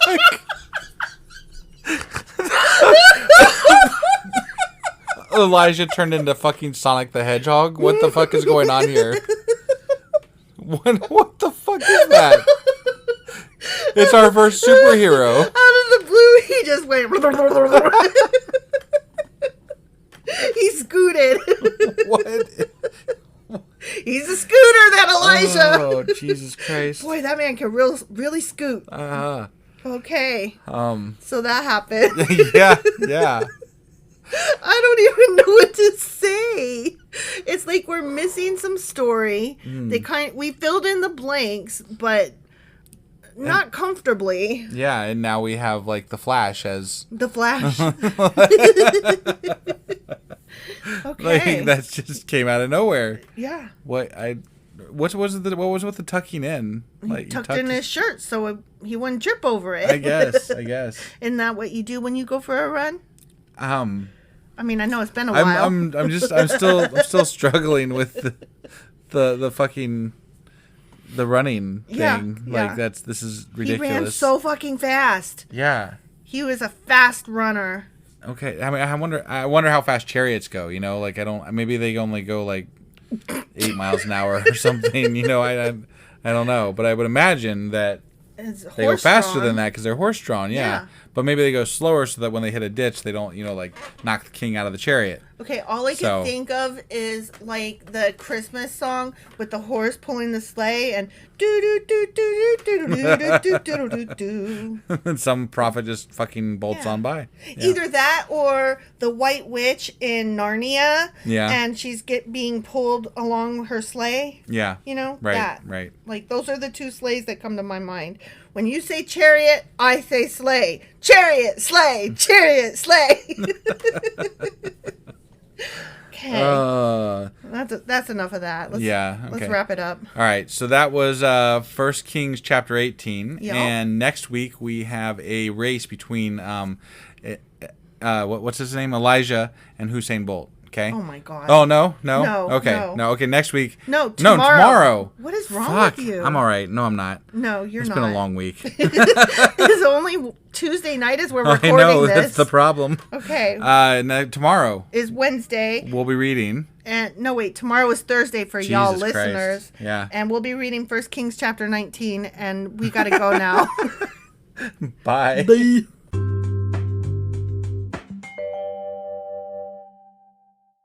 Husband, Wife. do you remember what happened yesterday? Let's see. One person couldn't start the fire, and the other person did. Because it was always burning since the world's been turning? Yeah, I guess so. And then that motherfucker, he fucking ran. Yeah. He was like... He ran faster than a chariot He was like... on fire. running... Chariots of fire. Really fucking fast. Yeah. I'm going with first superhero type shit. Mm-hmm. Yeah. Mm-hmm. The Flash. So, yeah. Or right? Sonic the Hedgehog. No, fuck that. It's Elijah, you know? Yeah. Elijah, the first superhero. Yep. Yep. And then there was a Jezebel. I was thinking about... something occurred to me after we discussed that you were right about the first resurrection in the Bible. Mm-hmm.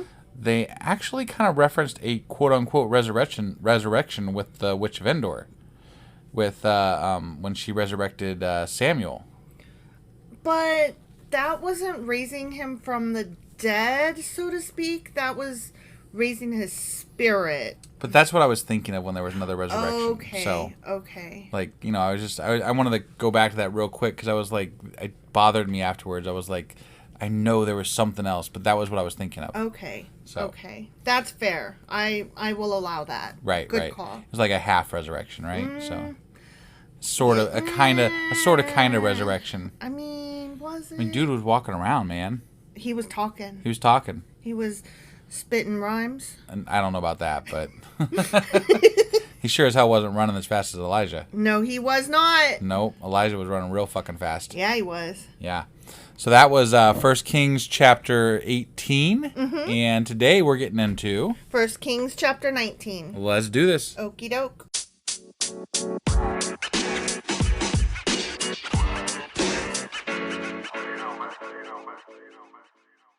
Okay, 1 Kings chapter 19. Okay. We got some story happening. Well, we've had some story happening. I I'm kind know. of, it's been a little bit fun lately. It has. Like, I mean, sometimes the Bible goes downhill and sometimes it goes uphill.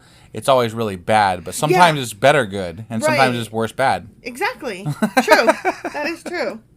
So when Ahab, call me Ishmael, when Ahab got home, he told Jezebel everything Elijah had done. Okay. So, yeah. you know, his He's wife like, that was killing dude, prophets? this guy, Yeah. he totally fucking lit a fire. And then he ran really fucking fast. Yeah. And Like, dude, you need that's what's up. You need to stop killing Yeah, don't kill prophets. people. Don't kill prophets. Right? Maybe, but I mean, maybe. And don't dance Asherah poles. Right, yeah. Stop it. Yeah, your name will be sullied. Yeah, for all eternity. Even unto this day. So he told Jezebel what Elijah had done, including the way he had killed all the prophets of Baal. Yeah. So Jezebel sent this message. Oh, hold on. On that note, I What? went back, I listened to the episode, and it was just the prophets. So, like, who the fuck was killing them? They didn't bring a bunch of other people. It was prophets and Elijah. Oh. And I even stated it in the episode last time. I was like, wow, it's just going to be him against all those prophets? That's crazy. I just So, like- assumed that there was town people around watching. No, I think Elijah is also, like, superhuman, like, you know, must have had laser beams coming out of his fucking eyes, because, like, he's a superhero. Like, he killed all those prophets, and then he ran really fucking fast. Okay, whatever. I'm just saying. I'm not having it. I'm going not here with- for it. I'm going with superhero. I totally think there should be, like, an Elijah comic book and No. franchise. Don't even Marvel go there. is fucking missing out. They need to No. they need to put Elijah on contract. No. No? No, I'm not doing that. Okay. No. All right. So Elijah sent this message. No, Jezebel sent this message to Elijah. Okay. I literally switched the names again Right, yeah. because I'm dyslexic. I was just talking about Elijah a lot and how I know, but superhero he was. I literally switched the names. Like, when I say I'm dyslexic, you guys, I actually am. Like, I do this. This is a thing. I'm not making fun of people. Right. Just so that we're clear. Yeah. So, okay. So, Jezebel sent a message to Elijah, Okay. the prophet, Yeah. the superhero. Superhero. Okay. Yeah, totally. May the gods strike me and even kill me if by this time tomorrow I have not killed you just as you killed them. Oh, damn. She's like, this is going to be a superhero battle. It's like the prophet killer versus the prophet killer. She's like, nice pull. Elijah was afraid and fled for his life. Yeah, he did. Wait, he's had all those other fucking prophets. Like, one person is going to scare the shit out of him. She's a queen. She must be one badass bitch. She's a queen. Damn. Yeah. So this is like super. This whole thing. This is comic book material. Jezebel versus Elijah. Write it. You know, like total. Yeah. Write it. Make it happen. This should be like a movie. I worry that if it was a movie, that it would be one that the Christians did, and it would have some kind of overlying moral theme agenda thing. Oh yeah, definitely. Yeah. So that's why I'm like, let's just not. Got it. I mean, remember that movie, that book series by, what is it, like Jerry Jenkins and something like that, called Left Behind? Oh, yeah. And then it was made into a movie. Right. Yeah, and Kirk Cameron was in it, and it was so bad. I never read or saw any of that because I didn't want to. I read the books, and they weren't that bad. Like, if you could put aside the fact that it was, like, religious. Yeah. It was kind of cool because it was like a fictionalized the people who are left behind after the, what's it called, where they're brought up to heaven? What's that thing called? Oh, Jesus Christ. What the fuck? What am I? All the believers I know. The rapture. Rapture. Jesus Christ. The rapture. We're reading the goddamn Bible. We can't even come up with rapture. Jesus. Well, you could. I couldn't. I just kept going back to resurrection, and I was like, nope, that's not the right I knew word. it started with an R, though. You did. I was like, you did. Yeah, rapture. So it's about like the people that are left behind after the rapture, and so there's like this whole drama and fiction about what they go through, and so that part, like the story of it, is kind of fun. I was like the meme says like, be kind to atheists because they're the ones going to be taking care of your animals after the rapture. So yeah, I really like that one. Yeah. Yep. So, okay, he's running for his life. Yeah. Okay. He went to Beersheba, a town in Judah. You know, you've heard of it, right? Sure. Because we actually have heard of Beersheba. Right. You almost don't even have to specify at this point. It's true. It is a town in Judah. Yeah. And he left his servant there. Then he went on alone into the wilderness, traveling all day. He sat down under a solitary broom tree. Wait, broom tree? You know, the tree where your broom grows? and you know, the sweeper tree. Yeah. And he prayed that he might die. This is dramatic. That escalated quickly. Right. I have had enough, Lord, he said. Take my life, for I'm no better than my ancestors who have already died. Yeah. So a broom tree, huh? You were like, I can't even tell what you're I wanted to see what a fucking broom tree was. Like, no, I'm not listening to you. I need to see a broom tree. The broom tree kind of looks like a broom. It does. It's upside down. It does, yeah. I mean, it's like a flattened out broom. Right. But it's definitely like broomish. It is broomish. Yeah. But it's you guys not should totally look up a broom tree. It's not a tree with like a bunch of brooms hanging down from it. No. What it is like one broom if you turned it upside down. But it's got a handy spot of shade, you know, like that's, God. I could see why you'd stop under one. Yeah. So he's under there. He's praying to God. I just want to die. I'm done. Right. Then he lay down and slept under the broom tree. But as he was sleeping, an angel touched him and told him, get up and eat. Yeah, fucker. He looked around, and there beside his head was some bread baked on hot stones. Damn, and that's lucky. Jar of water. Wow. Not just like a thing. Like full service angel water, stuff here, right? You know? But it wasn't just a skin of water. It was an actual jar. Yeah. Wow. Right. So he ate and drank and lay down again. Then the angel of the Lord came again and touched him and said, get up and eat some more, or the journey ahead will be too much for you. I don't know why I'm giving the angel like a tough voice. Because he's like drill sergeant. He's like, get your fucking ass moving. Because anytime somebody tells me get up, it's never good. It's never nice. I don't know why this guy's so fucking worried. He can outrun chariots and shit. Right? You know? Yeah. And kill 950 prophets. He can call on God to, you know, do my will, make those people die or whatever. Right. Like, apparently I get to boss obviously, Ahab was kind of scared of him, but, like, it's just Jezebel that's like, nah, man, I'm going to kill you. And then he's like, whoa. It's almost like the fact that she wasn't afraid made him afraid. I guess. That's weird. It really is weird. So he got, I mean, maybe he understands that women can be scary bitches. But he had no problem confronting 400. the king, Right. Ahab. Right. But when it comes to Jezebel, Yeah. he's like, oh shit. Right. Yeah, I don't get it. I don't get it. But she has a Asherah poles on her side. I guess. So maybe the Asherah, Asherah god is like, more powerful than Baal. True. You know, maybe he's like, I don't know if I want to fuck with that god. That Yahweh, he's pretty scary sometimes. Right. He did flood a whole part of a planet. Right. So Elijah got up and ate and drank, and the food gave him enough strength to travel 40 days and 40 nights. Of course it was 40 days and 40 nights. To Mount Sinai. Why not? To Mount Sinai, the mountain of God. Okay? Seriously? Yep. We just went 40 days and 40 nights to get to Mount Sinai? Yeah. What the fuck? You guys can't get this mountain out of your head. This is just like so unoriginal. Like they're like, what mountain could we send them to? Oh, you remember that one with Moses? You know, he had that. Yeah. He went up and down that mountain. Let's send him to that one. Yeah. That's a good one. And how long should we make him travel there? 40 days and 40 nights, right? Exactly. 40 days and 40 nights. Exactly. Because 40 days. 40 is magic. And 40 nights. Right. There's a song. Is there? Wait, how did it go?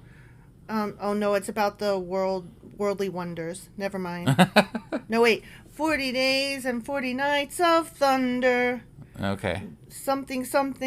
I think I found the world's eighth wonder. Oh, okay. Because she's in love with this guy and he's awesome. Apparently he gives good dick. I don't know. Sure, yeah. Okay, so there he came to a cave, Elijah did, where he spent the night. Okay. Okay. But the Lord said to him, "What you doing here, Elijah?"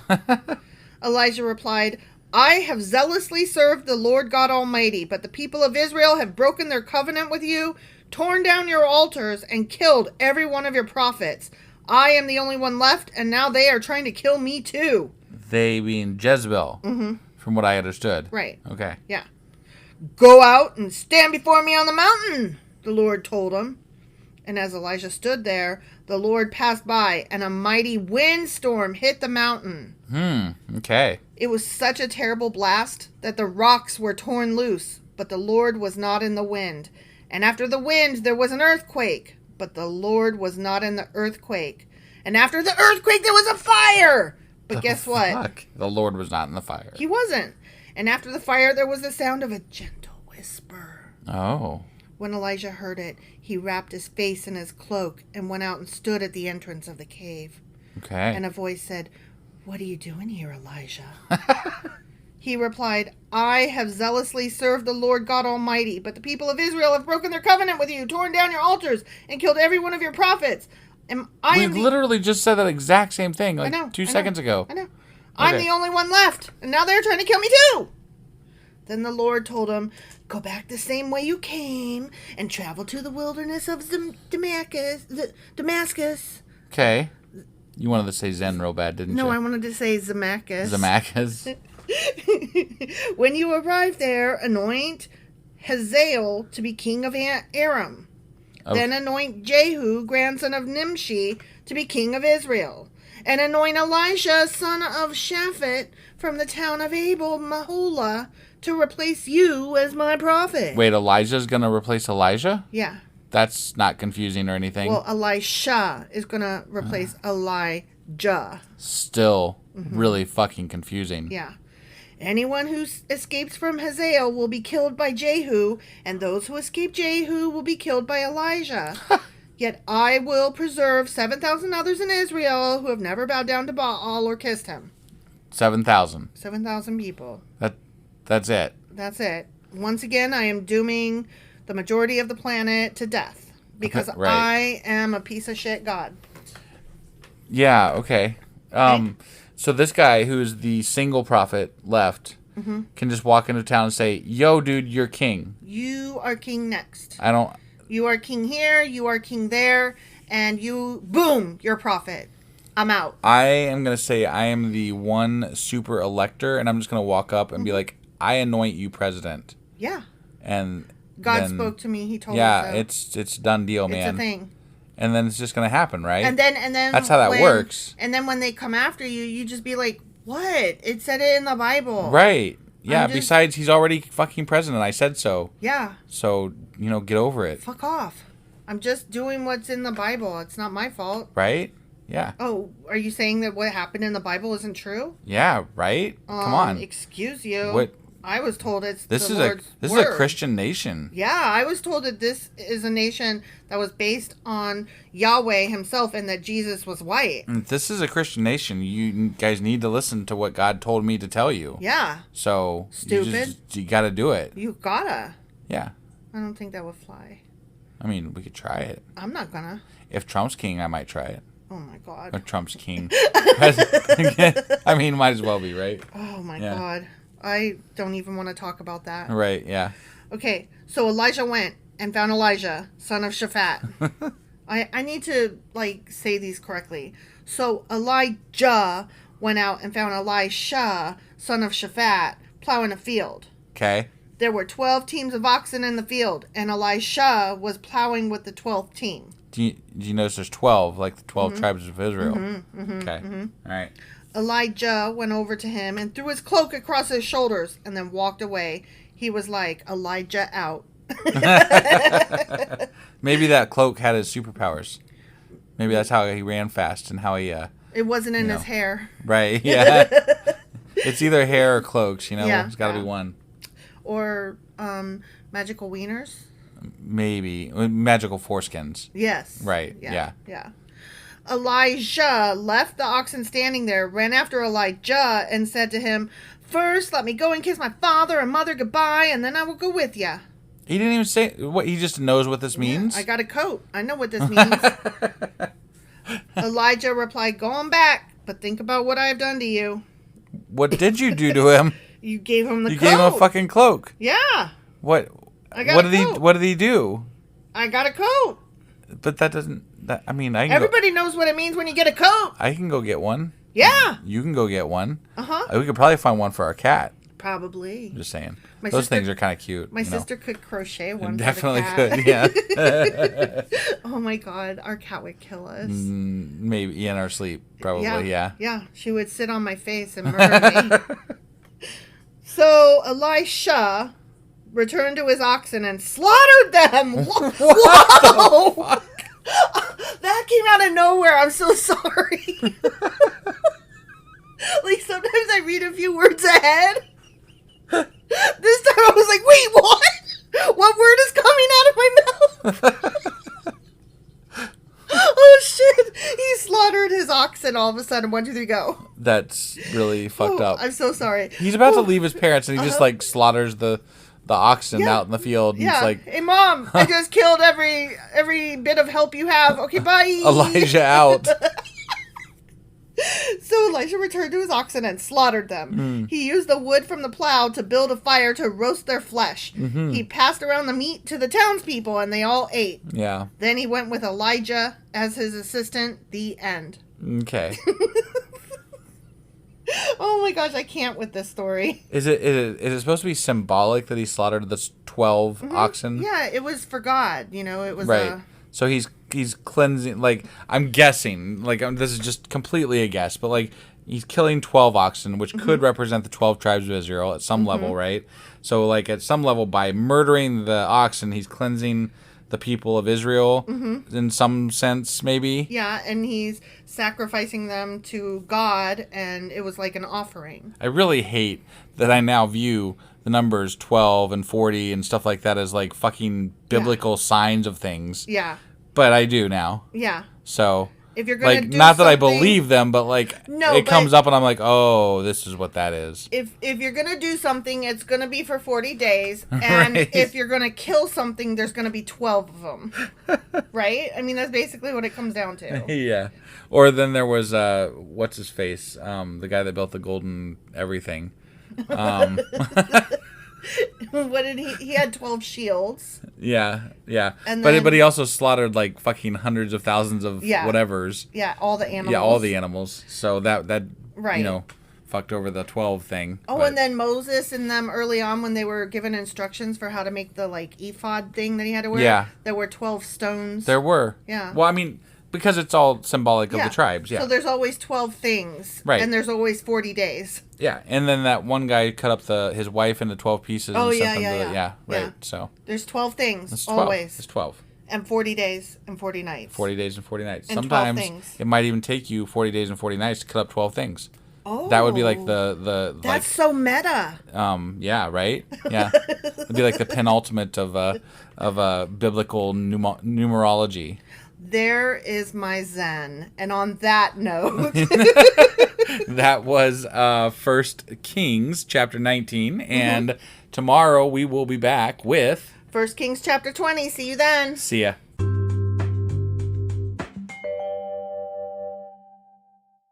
Husband, Wife. do you remember what happened yesterday? I remember I'm waiting on a goddamn superhero battle. I need to see the outcome between Elijah and Jezebel. Like, this is some serious shit going down. Yeah. And they need to, fight and stuff. Sure. Because I'm waiting on it. She gonna get him. Yeah. Yeah. Well, she scared the pants off him because he was like, God, I'm done. And God was like, fuck you. Go get another Elijah for me. Right. Yeah.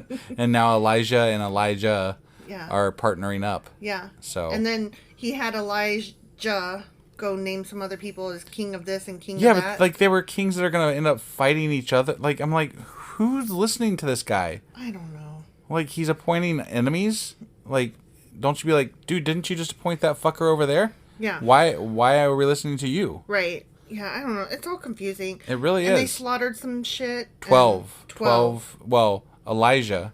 Elijah. No, Elijah. You're right. slaughtered 12 oxen or whatever. Yeah. And And then fed the town. Yeah. And then he partnered up with Elijah. Yeah. So that's where we're at. That was 1 Kings chapter 19. And today we're going to be going into 1 Kings chapter 20. All right, let's go do this. Okie dokie.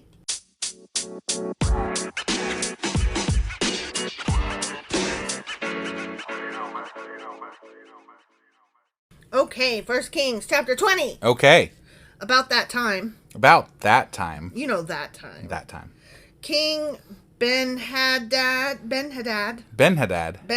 Okay. of Aram mobilized his army, supported by the chariots and horses of 32 allied kings. 32 fucking kings. That is a lot of fucking kings. Where the fuck do these kings come from? That is a collection of kings. Right? Yeah. That's a bag of kings. That's a... You could almost fight the army. The army could just be all kings. The kings themselves. Right. This king's army. Yeah. Like, not just like the king's army, but the king's army. The army of kings. The army of kings. Oh my yeah. God, that sounds like a name of a good book. Right? I mean, Army of Kings. To you, everything's a good book. Well, yeah. Yeah. Okay, so those kings and all, Yeah. they went to besiege Samaria, the capital of Israel, and launched attacks against it. Okay. Okay? Yep. Ben-Hadad sent messengers into the city to relay this message to King Ahab, call me Ishmael, of Israel.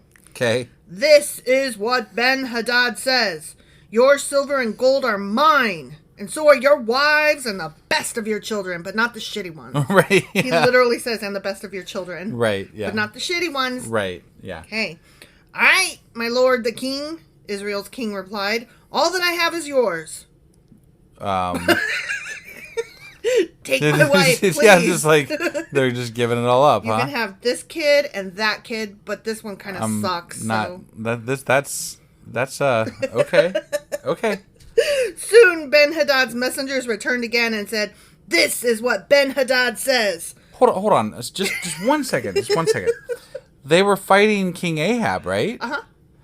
And King Ahab, I know he ruled for 22 years, and his wife is Jezebel, right? And like, I didn't see them as like a weak. Like, they just rolled right over. Sure. But what about Jezebel's like a fucking superhero? So like, what's going on here? Apparently she ain't that super. I don't know. Okay. This is what Ben-Hadad says. I've already demanded that you give me your silver, gold, wives, and children. But only the good sure ones. did. Yeah. Yep. Right.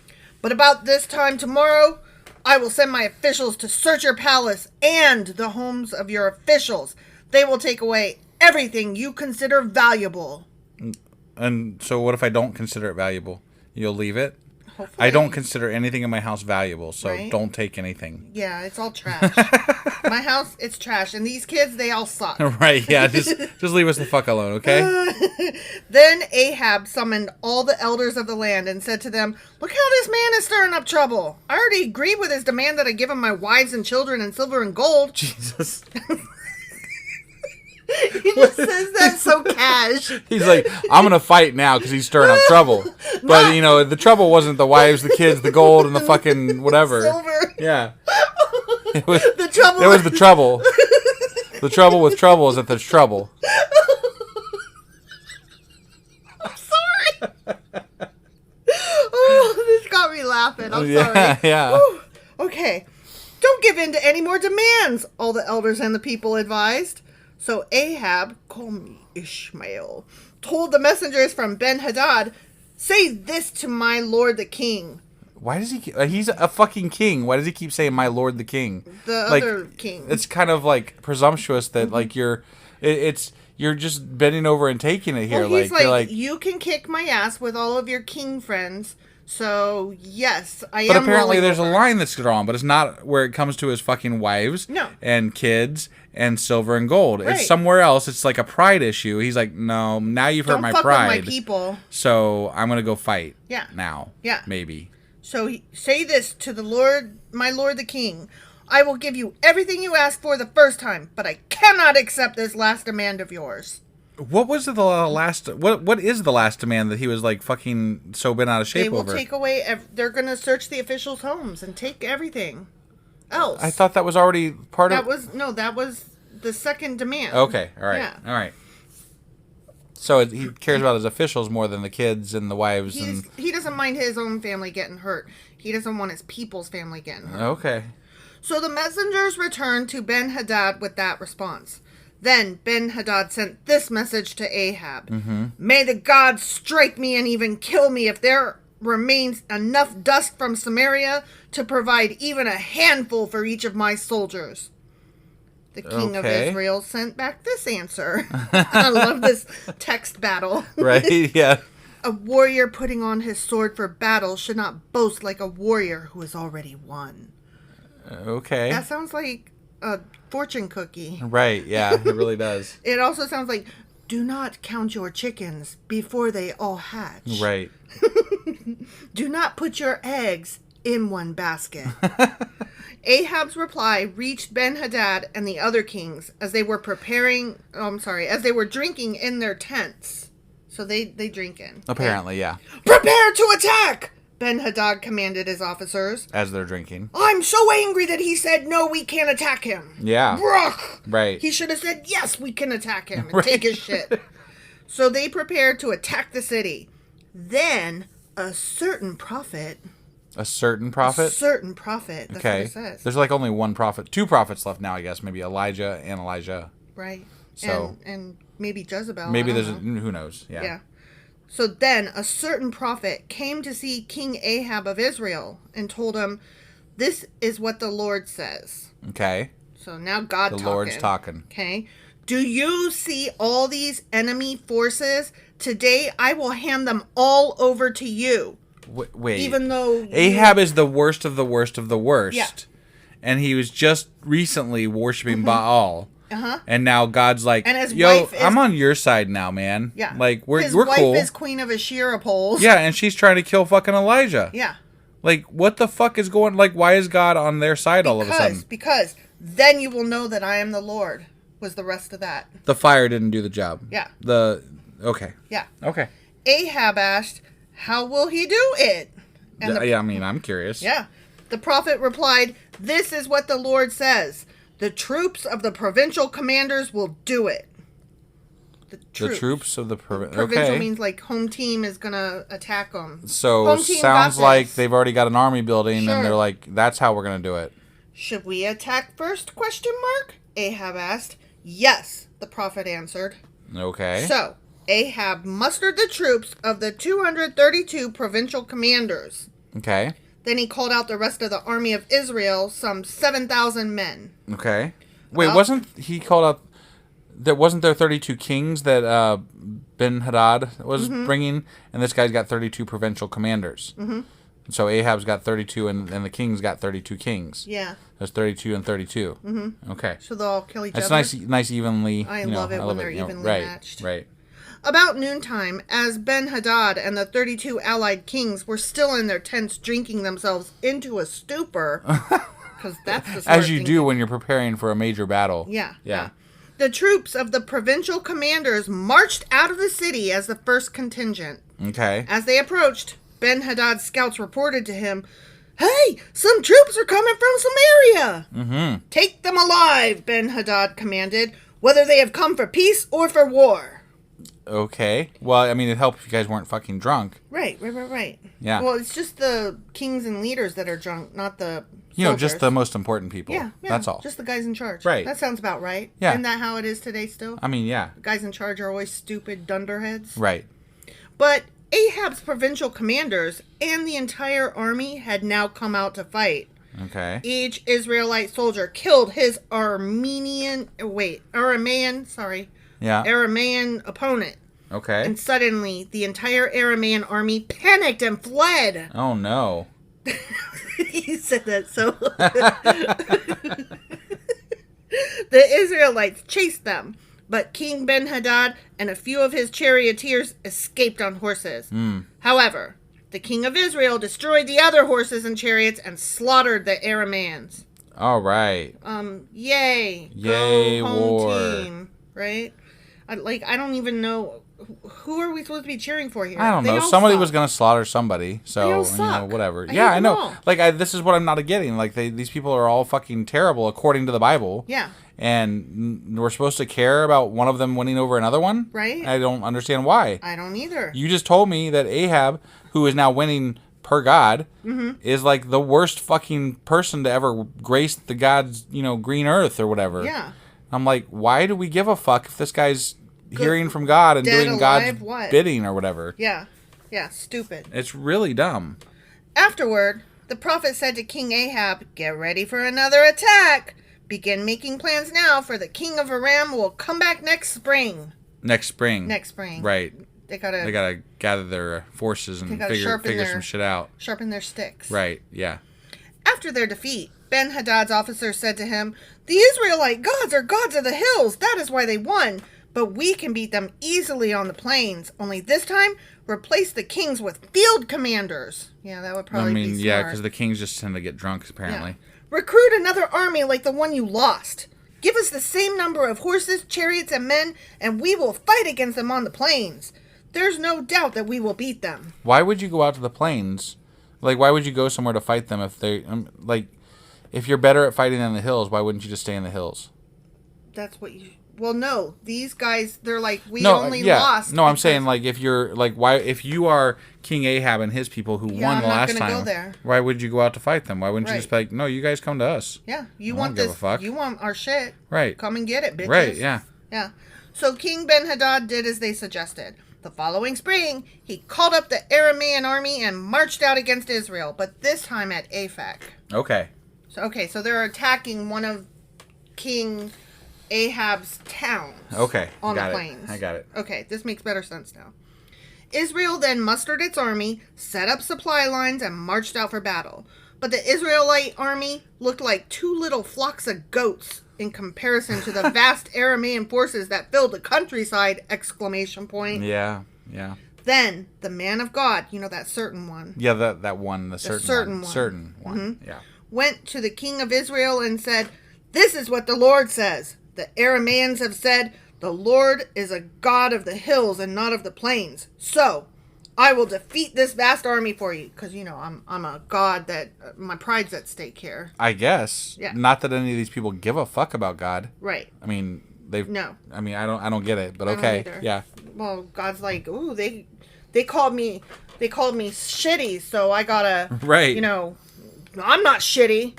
I don't care really about you guys, but my pride's at stake. Yeah. The two armies camped opposite each other for 7 days, and on the 7th day, the battle began. The Israelites killed 100,000 Aramean foot soldiers in 1 day. Damn. That's a lot of murder. That is. The rest fled into the town of Aphek, but the wall fell on them. and killed another 27,000. Wait. A fucking wall killed 27,000 people? That is some fucking wall. Right? Like, I'm thinking, like... Was there an earthquake? That's crazy. When you say a wall, do you mean like the entire wall around a huge, gigantic city? But even so, 27,000 people died because a wall fell? I don't believe you. That's insane. I don't believe you. Right. Yeah, I don't believe you either. I don't believe you. You're a liar. Right. That did not happen. Did not happen. Ben-Hadad fled into the town and hid in a secret room. That's where I would hide too. Yeah, that secret room. Ben-Hadad's officer said to him, "Sir, we have heard that the kings of Israel are merciful. So let's humble ourselves by wearing burlap around our waists and putting ropes on our heads and surrender to the king of Israel. Then perhaps he will let you live." I'm curious about this ropes on the head thing. That's so arbitrary. I've heard the burlap somewhere before, but I don't remember exactly what it meant. Sack but of potatoes. The ropes on the head thing is new. Sack of potatoes. I'm just curious. When I hear burlap, I think sack of potatoes. Right. That's all I got. Yeah. They're going to wear a sack of potatoes. Yeah. So they put on burlap and ropes, and they went to the king of Israel and begged, "Your servant Ben-Hadad says, please let me live." The king of Israel responded, "Is he still alive? He's my brother. We're besties. Okay. We're besties. Hug it out, bros." I guess. Yeah. The men took this as a good sign. Uh-oh. It's apparently not. I think it's a trick. Right. Based on the phrasing. Yeah, right. And quickly picked up on his words. "Yes," they said, "your brother Ben-Hadad. Go get him," the king of Israel told them. "Come on, we're going to dance together. We're going to do a burly party. It'll be great." Mm-hmm. And when Ben-Hadad arrived, Ahab invited him up into his chariot. Okay. Waiting for the other... Yeah.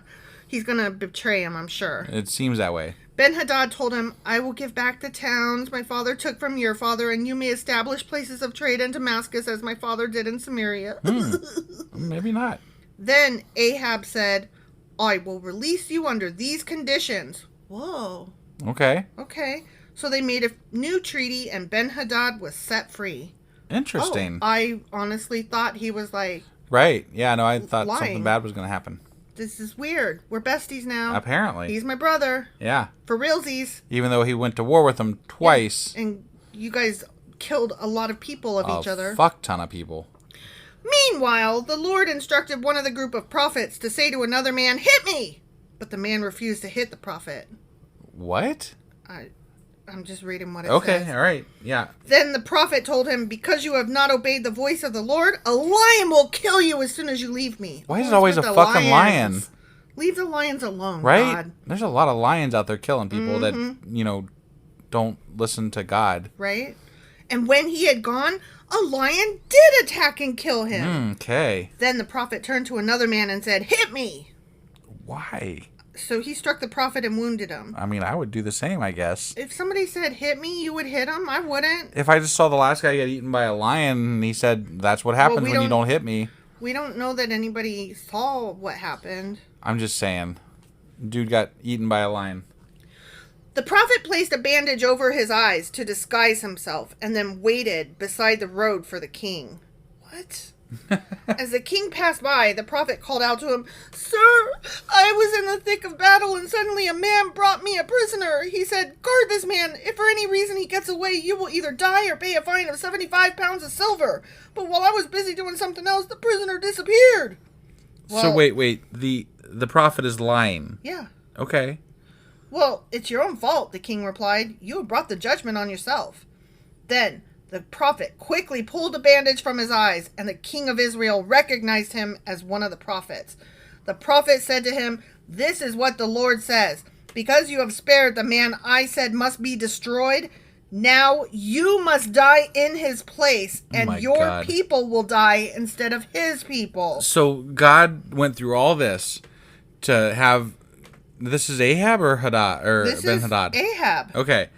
So we went through all this and let Ahab win through God's word and God's help and everything, just to have him get tricked into dying? Well, I don't really understand what's happening here because he's saying you were supposed to kill them And you didn't, so now I'm murdering you instead because Okay. I don't want peace in the land. That's confusing. Right? So the king of Israel went home to Samaria angry and sullen. The end. He went home. I would be angry and sullen too. I'm a little confused here. I don't understand what just happened. I don't either. And why is God doing trickery? And why is a prophet going God's always doing trickery though. Yeah, Like he's always trying to like test people on these stupid ass tests that don't make any goddamn sense. Right. And it's to the point where if you were a king in these times, like you would have to be careful as to what you say just so you don't piss off God apparently. Like you're always going to guess wrong. Right. It's like the game that we play. Yeah, right. At the end of our books now. Yeah. You always lose. Right. You're always wrong. I don't get it. Yeah. But whatever. All right. So some prophet unnamed is telling Ahab that he's got to die. Yeah. In place of this other person that he was supposed to kill. Yeah. And because apparently murder is now, good. Right, I guess. And then Ahab and Ben-Hadad are now friends and stuff. Maybe. And God doesn't like it that they're friends. Yeah. And so. But he's the one that set this whole fucking battle up. Right. I'm really kind of baffled as to what's going on here. And Elijah and Elijah are nowhere to be seen in this entire chapter, unless he was the quote unquote certain prophet. Yeah, but he would know who Elijah is. Mm-hmm. So I don't buy it. I don't either. I don't understand. I don't know what to think here. I don't understand. Whatever. The whole thing is stupid. It really that was It was worthless. I didn't like that chapter. No. But it is what it is. I mean, yay for story. It's not measurements. Sure. Yay. Right. But the story still sucks. That story sucked. Yeah. All right. Well, that was 1 Kings chapter 20. It was. And we'll be back tomorrow on Friday for first. No, wait. Today is Friday. Shit. What is wrong with you? Oh, tired. Work too much. It's true. That stuff. So I guess we'll be back tomorrow with a Q&A. Mm-hmm. And on Sunday, we'll have our Sacrilegious Book Club, as well as our weekly replay. And then next week, we're actually going to end up finishing up 1 Kings. We will, because there's only 2 more chapters left, y'all. Yeah. So we've got that to look forward to. And bonus wrap-ups. And our bonus wrap-ups. Mm-hmm. And in the meantime, we will see you guys tomorrow for the Q&A. Yeah.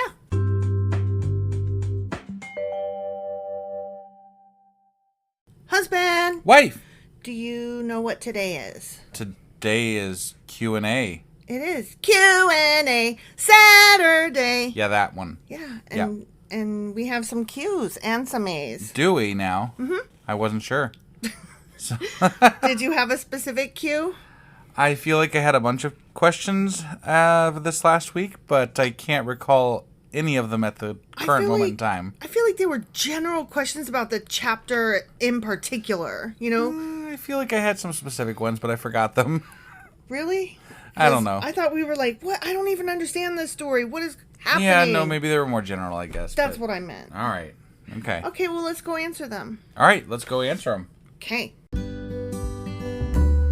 Hey, wife, do you like coffee in the morning? I sure do, husband. Morning, noon, night. Which reminds me, I need to add that to our grocery list because we're running low. Wait, before you do that, check out the website ungodlybrew.com where you can purchase a pound of your favorite flavor of coffee. What if I want more than 1 pound? Either order a larger amount or better yet, get 10% off by setting up a subscription for every 2 weeks or a month or whatever works for you. Did you set up something special for our listeners? You know I did. Exclusive for our listeners, get an additional 10% off subscriptions by entering the code Sacrilegious Coffee at checkout. That's a hellishly good deal. Ungodly Brew is hellishly good coffee.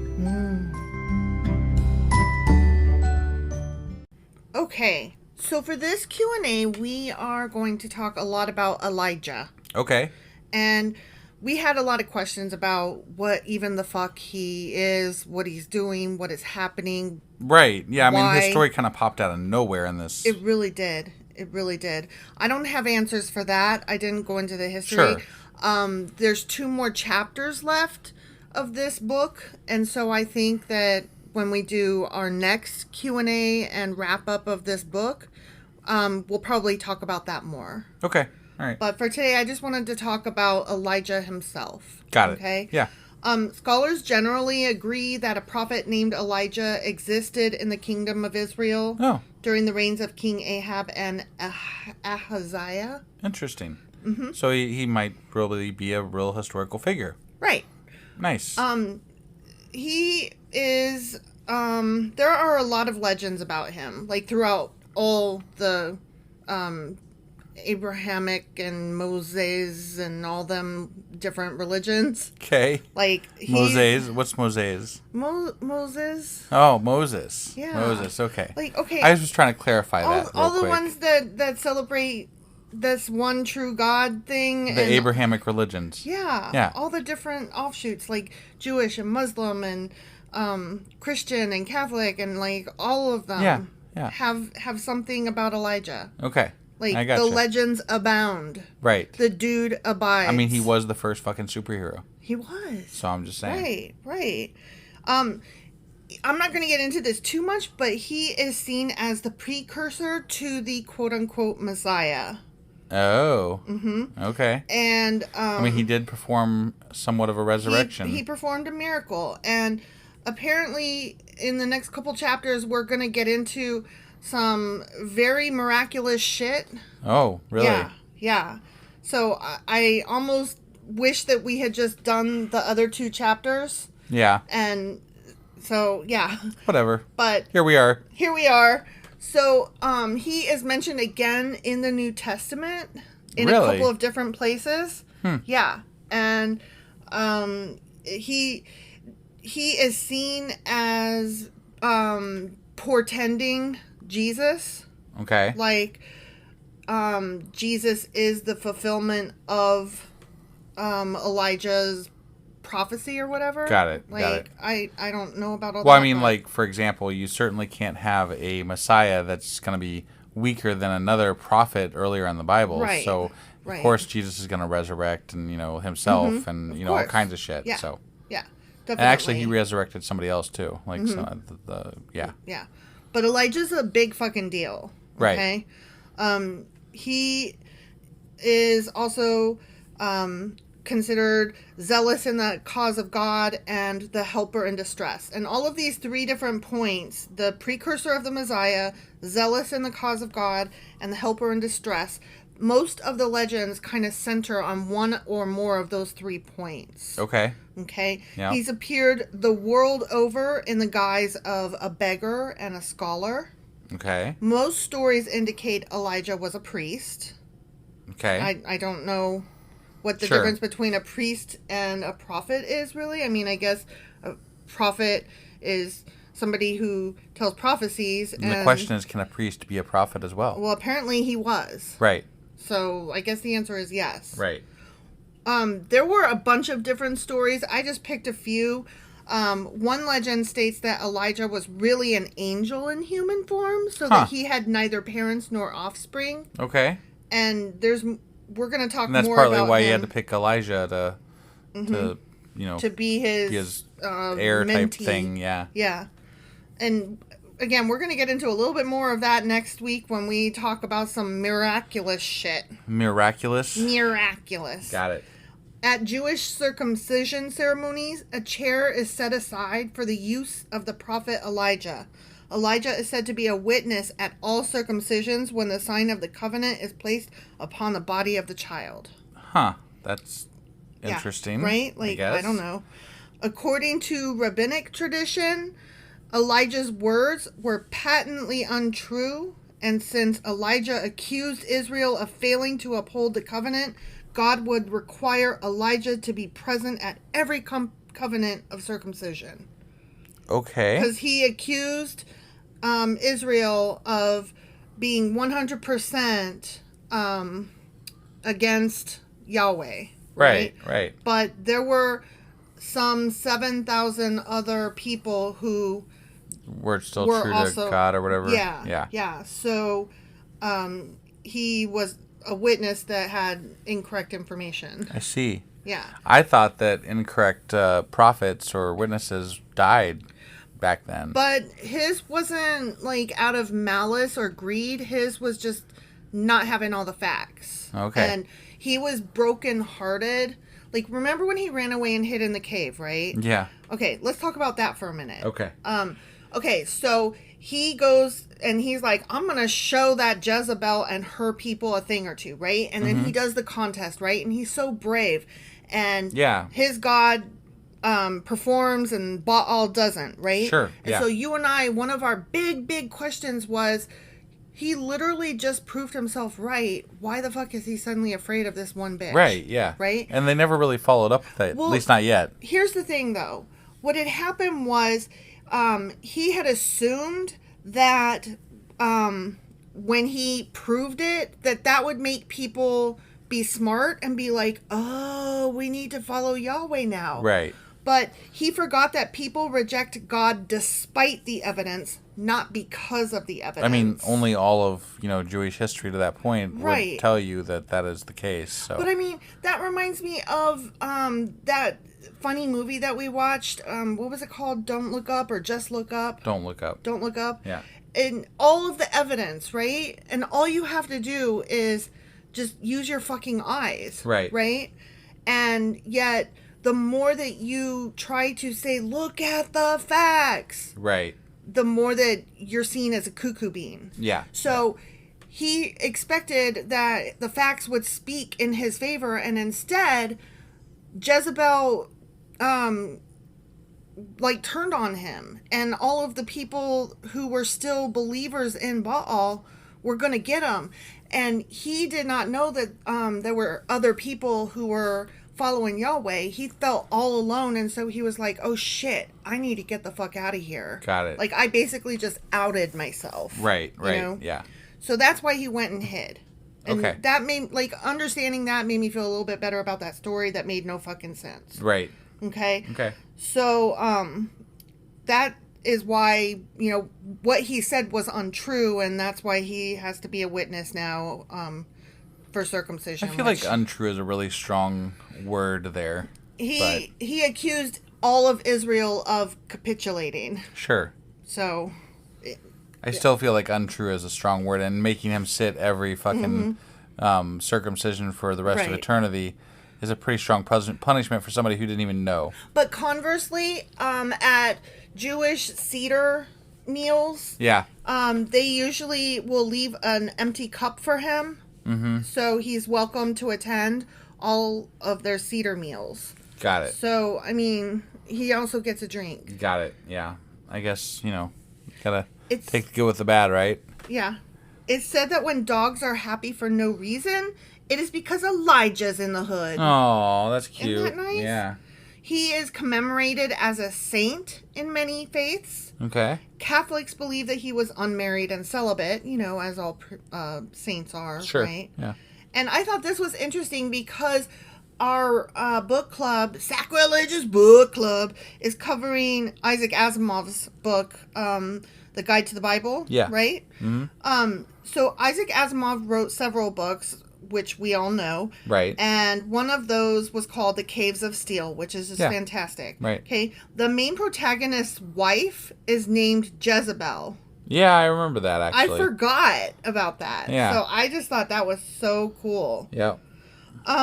There was one story that I thought was really cool, and I'm going to scroll down here and see if I can find it. Oh, you know what? I can't remember it, so I can't remember where I found it, so I'm just going to try to summarize it best I can. Okay. Okay? Yep. So when Elijah is walking around, some guy is like, hey, can I come with you? And Elijah's like, sure, but only if you fucking promise to just do what I say and keep your mouth shut. Like, don't question my actions. Right. Okay. So then they come across this guy who is like a real bastard, and he's a poopy pants. Yeah. And he's got a well in the back that has fallen apart. And so you would think that since he's a poopy pants, Elijah would be like, oh no, let's keep his well trashed, right? Sure. We don't want to help him rebuild it. Yeah. But he does, though, help him rebuild it. Gotcha. And that's so dumb, right? Okay, I have more. We're going on, okay? Okay, yeah. Okay. And then there's another one. whatever, who cares? He does like several of these, like, what the fuck are you doing? Right. Why?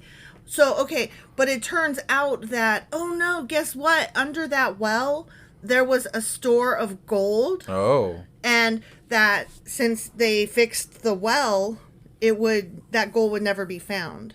Oh. So, yay, haha, the guy got screwed after all. I guess. So, what we're supposed to take from that and other examples of this is just because somebody is a poopy pants and has fortune, that doesn't necessarily mean that they got the fortune that they would have received had they not received. Got it. So you should still help people because they still might they're still getting screwed worse. Right. Well, by God. God's taking care of the screwing. Just, you're not supposed to like always assume that unjust people are receiving just rewards. You know, maybe they're just having a bad fucking day when you met them. True. I'm just saying. True. I'm having a rough, few weeks, so. You are. I feel sorry for you. It's just, Yeah. So. Your work's not going well.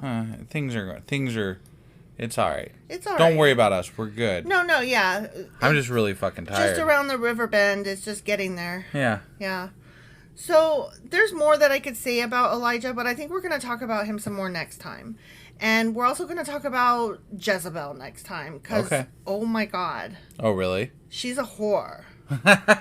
And it's interesting, like, okay, I'll just go ahead and say this thing. There's a magazine called Jezebel, and it's a feminist magazine with a lot of, like, feminist causes and stuff. And it's to try to take back that name because the name Jezebel came over time. Like, at first it was just she fights against God and has, like, Baal followers and all that. Right? So she's a bad guy. Yeah. And so it just means somebody who's dumb and bad and wrong and evil. Right? But eventually it comes to mean, like, completely fallen woman. And from there it goes on to mean complete slut whore. Okay? Got it. So people, feminists particularly, are like, I'm sorry, hold on just a minute there. Like, let's not slut shame. And also, her being a bitch has nothing to do with how many people she may or may not have slept with. Like, that's not even part of her story. Right. So, I just find that very interesting. But we'll talk more about both of them next week. Okay. Sounds good. So that's all we got for today, then? That's all we got for today, then. All right. Well, that was our... Oh, you know what? I'm so sorry. I did have one more thing I just remembered. Okay, one more thing. And then I'll tell you what our podcast is today. Okay? So, we had a question of where the fuck did this running fast thing come from? Yeah. Right? Yeah. Okay. So, there was one, like, idea tossed out, and it was that he was running ahead of Ahab's chariot, right? Yeah. And the idea that was thrown out was that he was running ahead of the chariot because the king normally would have runners ahead of him to beat the rain and stuff. And so he was actually doing the king a service by running ahead of him. That's not the way it sounded to me. No, and me neither. That's why I said it, because I'm like, that idea was tossed out, and I'm like, I don't think so, my good It sounded like a feat that he was doing. Right. And, it sounded somewhat superhero-ish. Yeah, it did. I mean, it ish. did. It so, did. Like, he had to get out the rain real fucking fast. Right, yeah. Yeah. So, I'm not sure what all that is about still. Right, and right. Moreover, nobody else had any better ideas than that, other than God was showing his strength through. And I'm like, yeah. Whatever. Yeah. I wanted a better, more concise answer. Right. And that one made me laugh. Right, yeah. So, for sure. Okay. So, that concludes our weekly Sacrilegious Discourse. No. Why did I say that? What the fuck was that? That was that's a the fuck book club. up. That's the book club. The big fuck up. Yeah. Okay, today was Saturday Q&A. There you go. Yeah. Now we got it. Sorry. I'm like all mixed up. Like, I don't even remember half the time what today is. Right, so. yeah. Sorry, guys. So that was the Q&A, and tomorrow we'll see you for... Sacrilegious Book Club. Now we got it. All right, we'll see you guys tomorrow. Bye.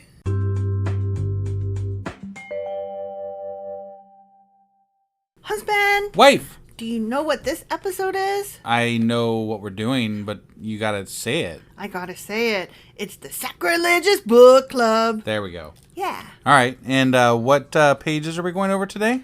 We are finishing up Asimov's Guide to the Bible, the Book of Exodus. We're finishing up the Book of Exodus, and that's pages... the last section that I'm covering is pages 142 through 153. But we're not finishing up Asimov's Guide to the Bible, just the Book Just of Exodus. the Book of Exodus. Within that book. Yeah. Okay. Yeah. Just wanted to clarify that. Sorry. All right. So we ready to do this? We're ready to do this. Let's do it. Okay.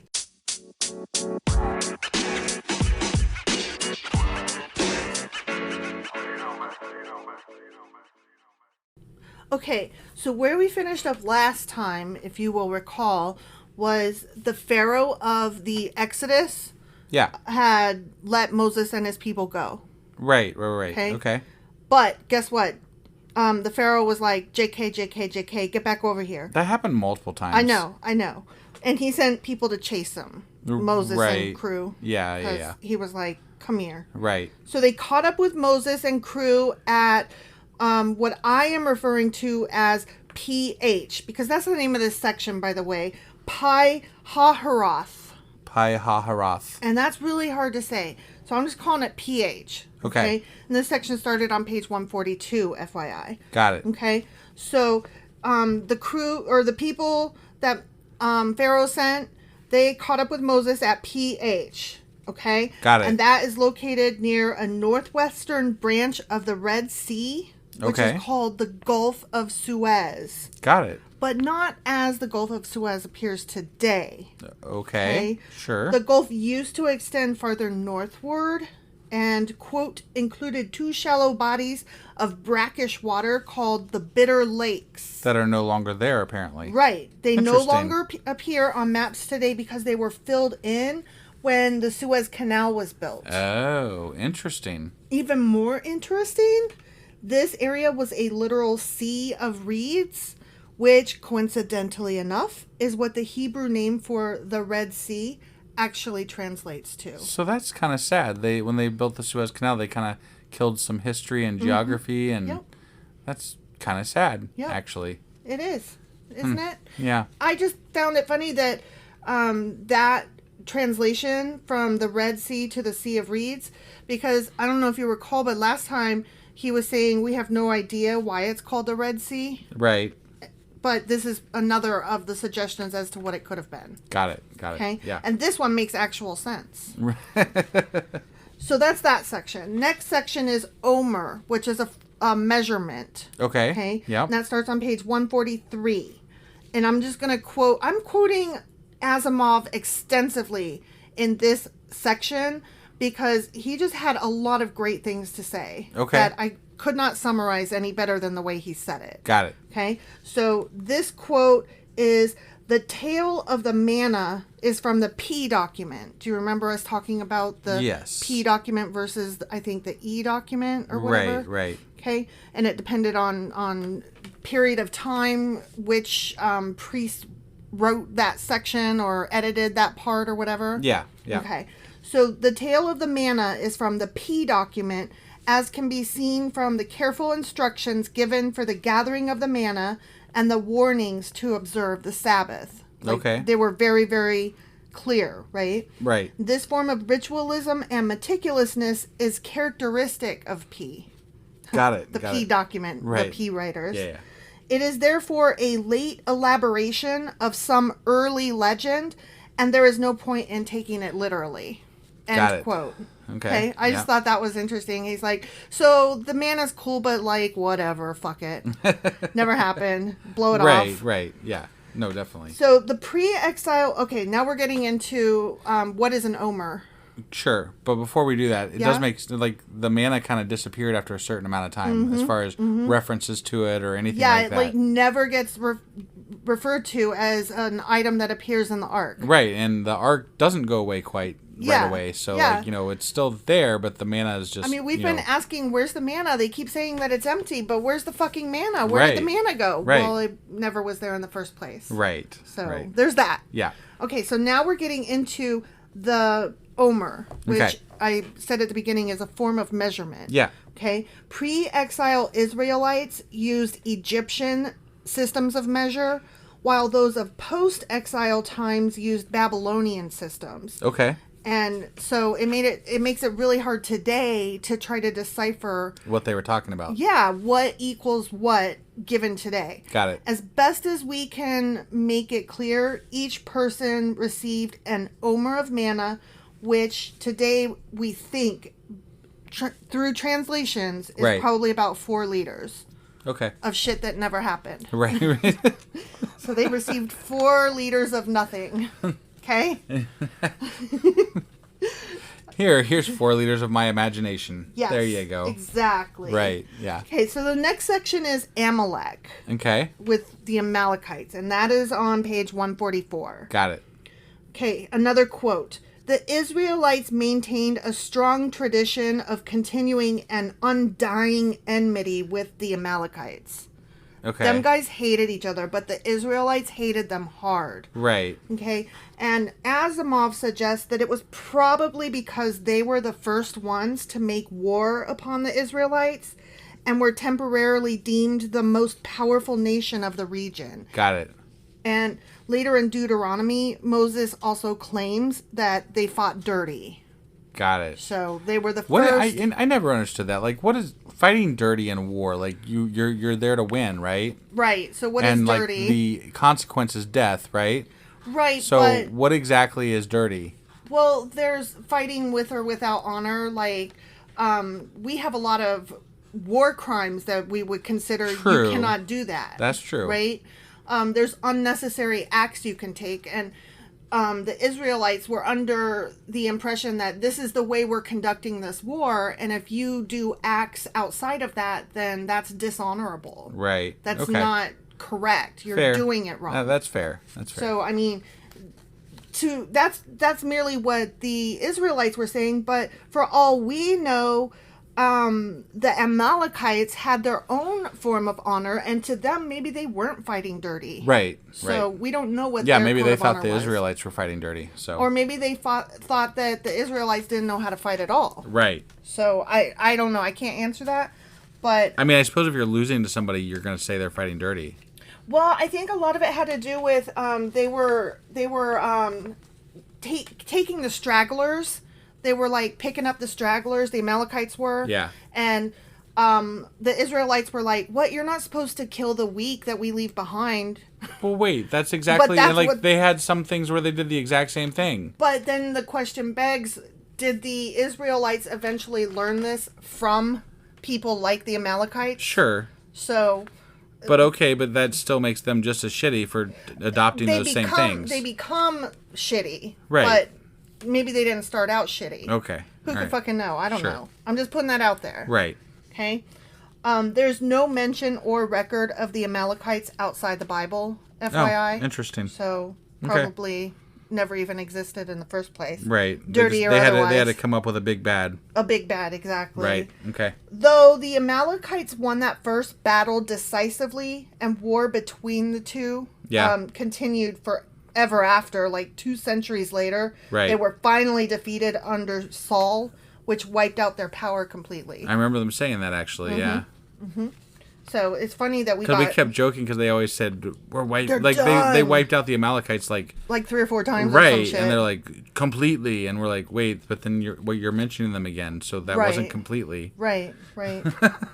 So, it kind of begs the question, like, what is your definition of completely versus ours? Because I guess if they are imaginary, it's easy to wipe out an imaginary enemy more than times. once. Yeah. So they're like the manna; they keep not being there. Right, and they're like, somebody's writing. They're like, wait, we need somebody to fight us, and they're like, let's bring back the Amalekites. Bring back the big bad. Right. So moving on to the next section, we're going to talk about Joshua, and that starts on page 146. Yeah. So, do you remember who Joshua was? Yeah.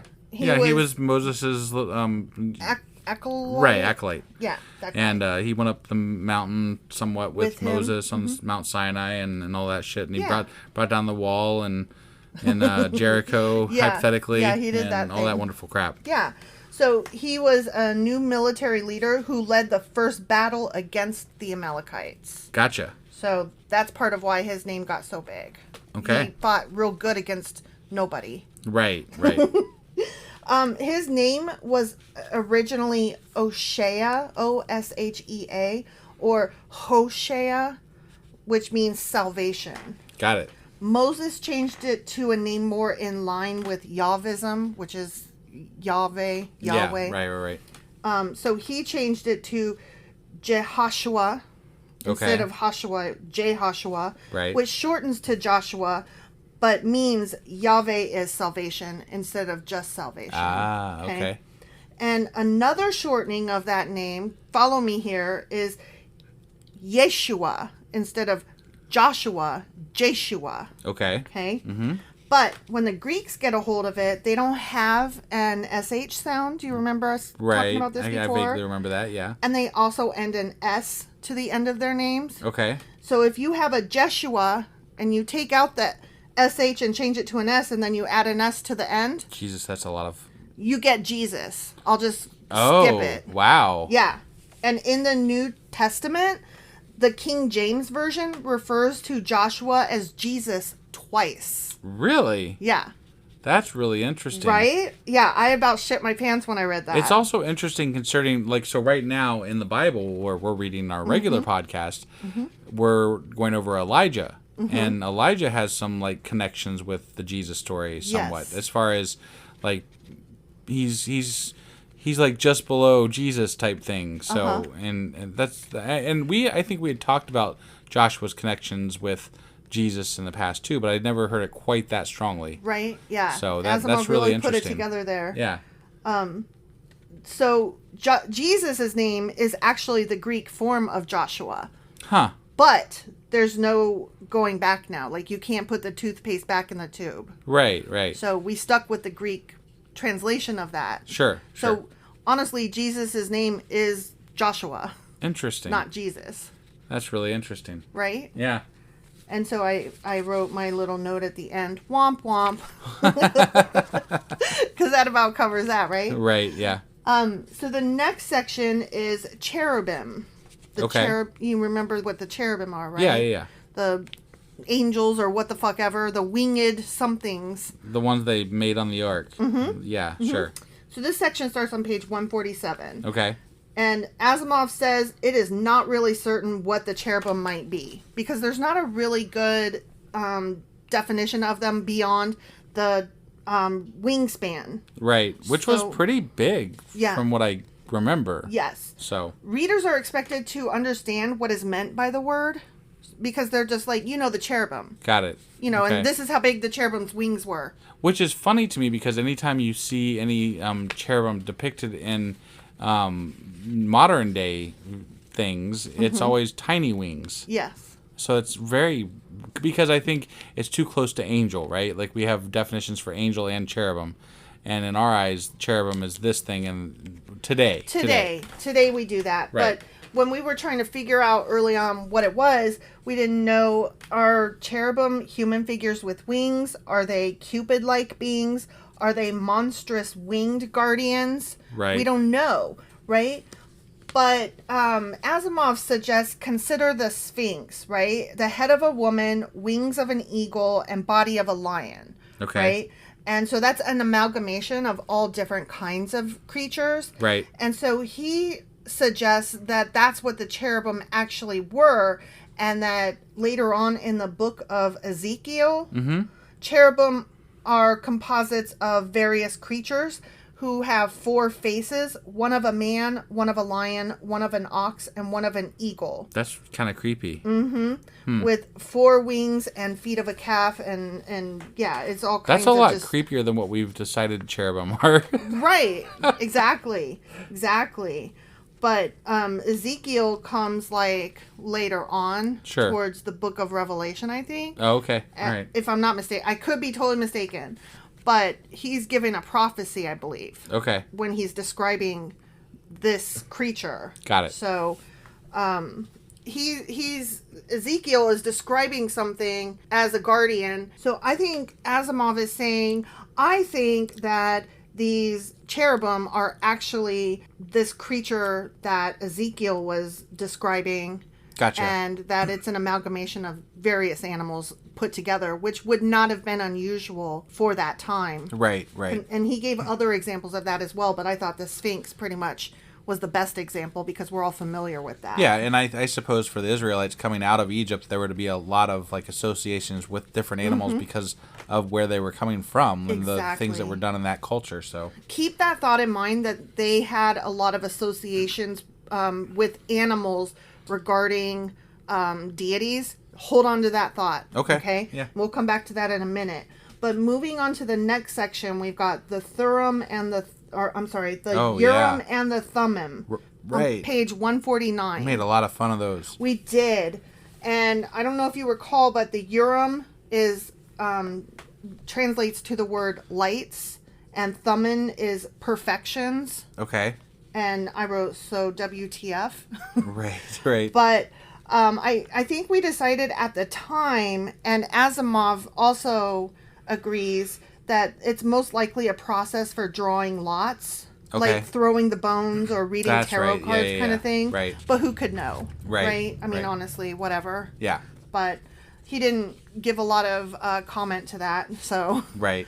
So the next section is the molten calf. And this is the final section of the Exodus. Okay. Yep. And this is on page 151. So I'm going to read a bit of a quote here that's a couple sentences long. Okay.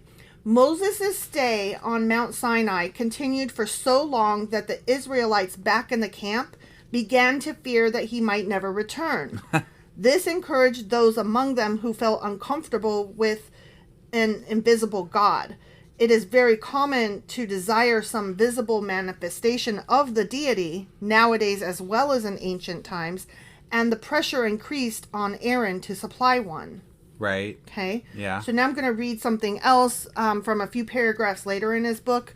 He says, the choice of image, which is a molten calf that Aaron created, is not as surprising as it might sound to modern ears. Okay. Which he's going to go on and describe that for a minute. But I just want to put out there for the record that when we were reading this, I was like, how random. What an odd random animal to pick. Right. Like, we could pick chickens, we could pick lizards, but no, let's pick a cow. Like, why? Right. Well, he actually talks about this here, but I just wanted to put out there that I did have the same, like, that's weird that he's talking about. Okay. Sure. Yeah. So I don't want to sound smarter than I actually am. No, I'm the dummy that he's talking about.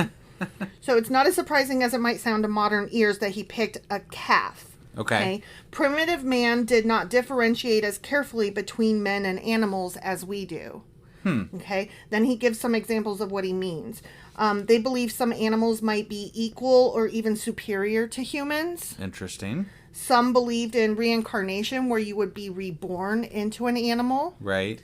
And some believed in honoring and revering animals that served as a source of food. Right. Well, I mean, some of this still happens in some cultures. Like in India, right, for example. Yeah, he talked about that a little bit. Yeah.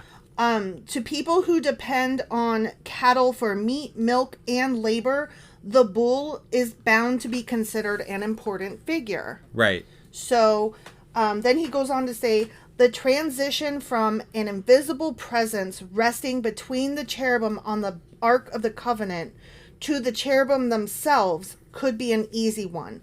It might not even represent a full retreat from Yahvism, meaning the worship of Yahweh, since the golden figure might be taken for Yahweh made manifest. So the people were not entirely cuckoo beans when they were like, Aaron, do something. And Aaron's like, I don't fucking know. Okay, we've got these cherubim here, and there's a calf missing, and so I'm going to make a golden calf. Well, to be fair, they don't have the golden cherubim yet. They haven't made the ark yet. No, that's true. That's true. I'm just saying. That is true. But at any rate, he is like, we're gonna do this. Right. And it's not entirely crazy that, like, he didn't pull it out of his ass like I thought he did. Right. When this came back in First Kings, where we're at. I was just going to say, that's the very next sentence that I wrote here, is it explains why when Israel and Judah split, Jeroboam of the tribe of Ephraim, one of the Joseph tribes, which would have carried these stories of the bulls and stuff down. Yeah.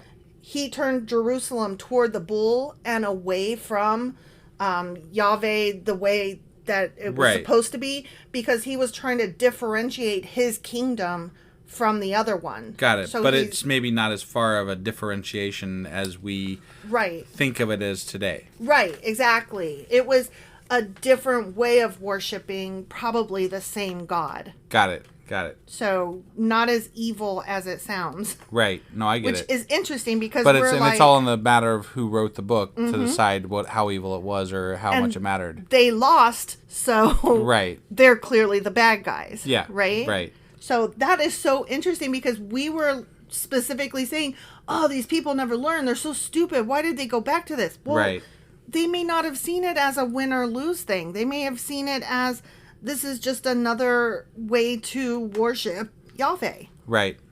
Yep. So that is the end of the book of Exodus from Asimov's Guide to the Bible. Okay. And next week we will be starting the book of Leviticus, which is a mere 10 pages. Good. Asimov's covering of that is... Because as I recall, Leviticus was pretty fucking boring. Yeah. So it's pages 154 through page 164. Okay. And the topics are Leviticus, leaven, unclean, the Day of Atonement, Azazel, devils, blood, familiar spirits, Molech, and Jubilee. Well, that sounds a lot like you skipped the boring bits. Yeah, that sounds really super interesting. Right? Yeah. So I mean, I'm not saying there wasn't some fun stuff in Leviticus, but man, you had to dig for it, and I'm glad he did the work for us. Right? Yeah. I'm still very much enjoying this book.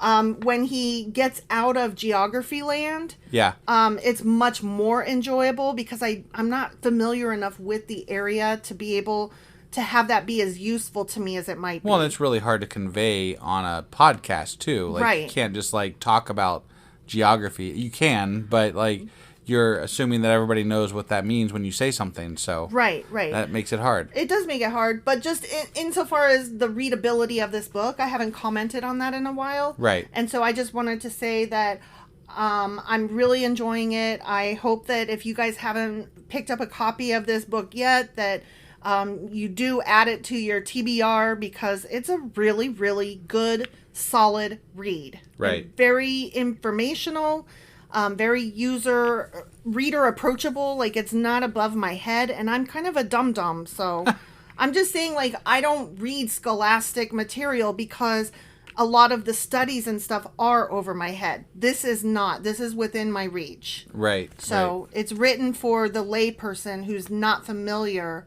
with a lot of history. Right. I gotcha. Which he stated from the beginning was his plan. And I'm happy to tell you, is sticking to that. Well, that's great. Yep. I'm glad to hear it. All right. Well, that was hold on. That was Sacrilegious Book Club. Yeah, that. Is that what you're trying to say? That's what I was getting at. Yeah. Okay.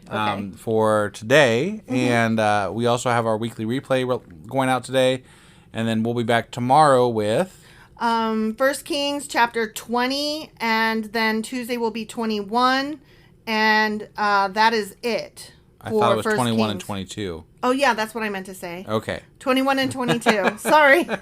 I had it in my head. There's only 2 more chapters, and it's in the 20s, and so I just grabbed 20. But no, it's 21 and 22 on Monday or Tuesday. Right. And just in case anybody out there is only listening to our Sacrilegious Book Club, just want to mention to everybody here that we will be at the Kentucky Free Thought Convention on September 3rd. And we would love to see you all there. If you go now and get tickets on their website, just do a search for Kentucky Free Thought Convention. They are $10 online, and they'll be $15 at the door. We will have free coffee packets for anybody that comes by our table and told us that you heard about that on our podcast. And so you'll want to look for Ungodly Brew. Ungodly Brew, yeah. Mm-hmm. And Sacrilegious Discourse. Same table. We'll be representing both. Yep. But the coffee is from Ungodly Brew. That's right. And hopefully we'll see you all there. If not, we'll see you definitely tomorrow for the next chapter. Yep. All right. See you guys. Bye.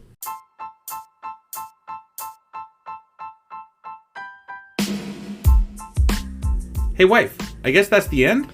But husband, that's just sad. It doesn't have to be. We are on lots of social media platforms like Twitter. Our handle there is sacrilegious_D. For D's nuts. Oh my God.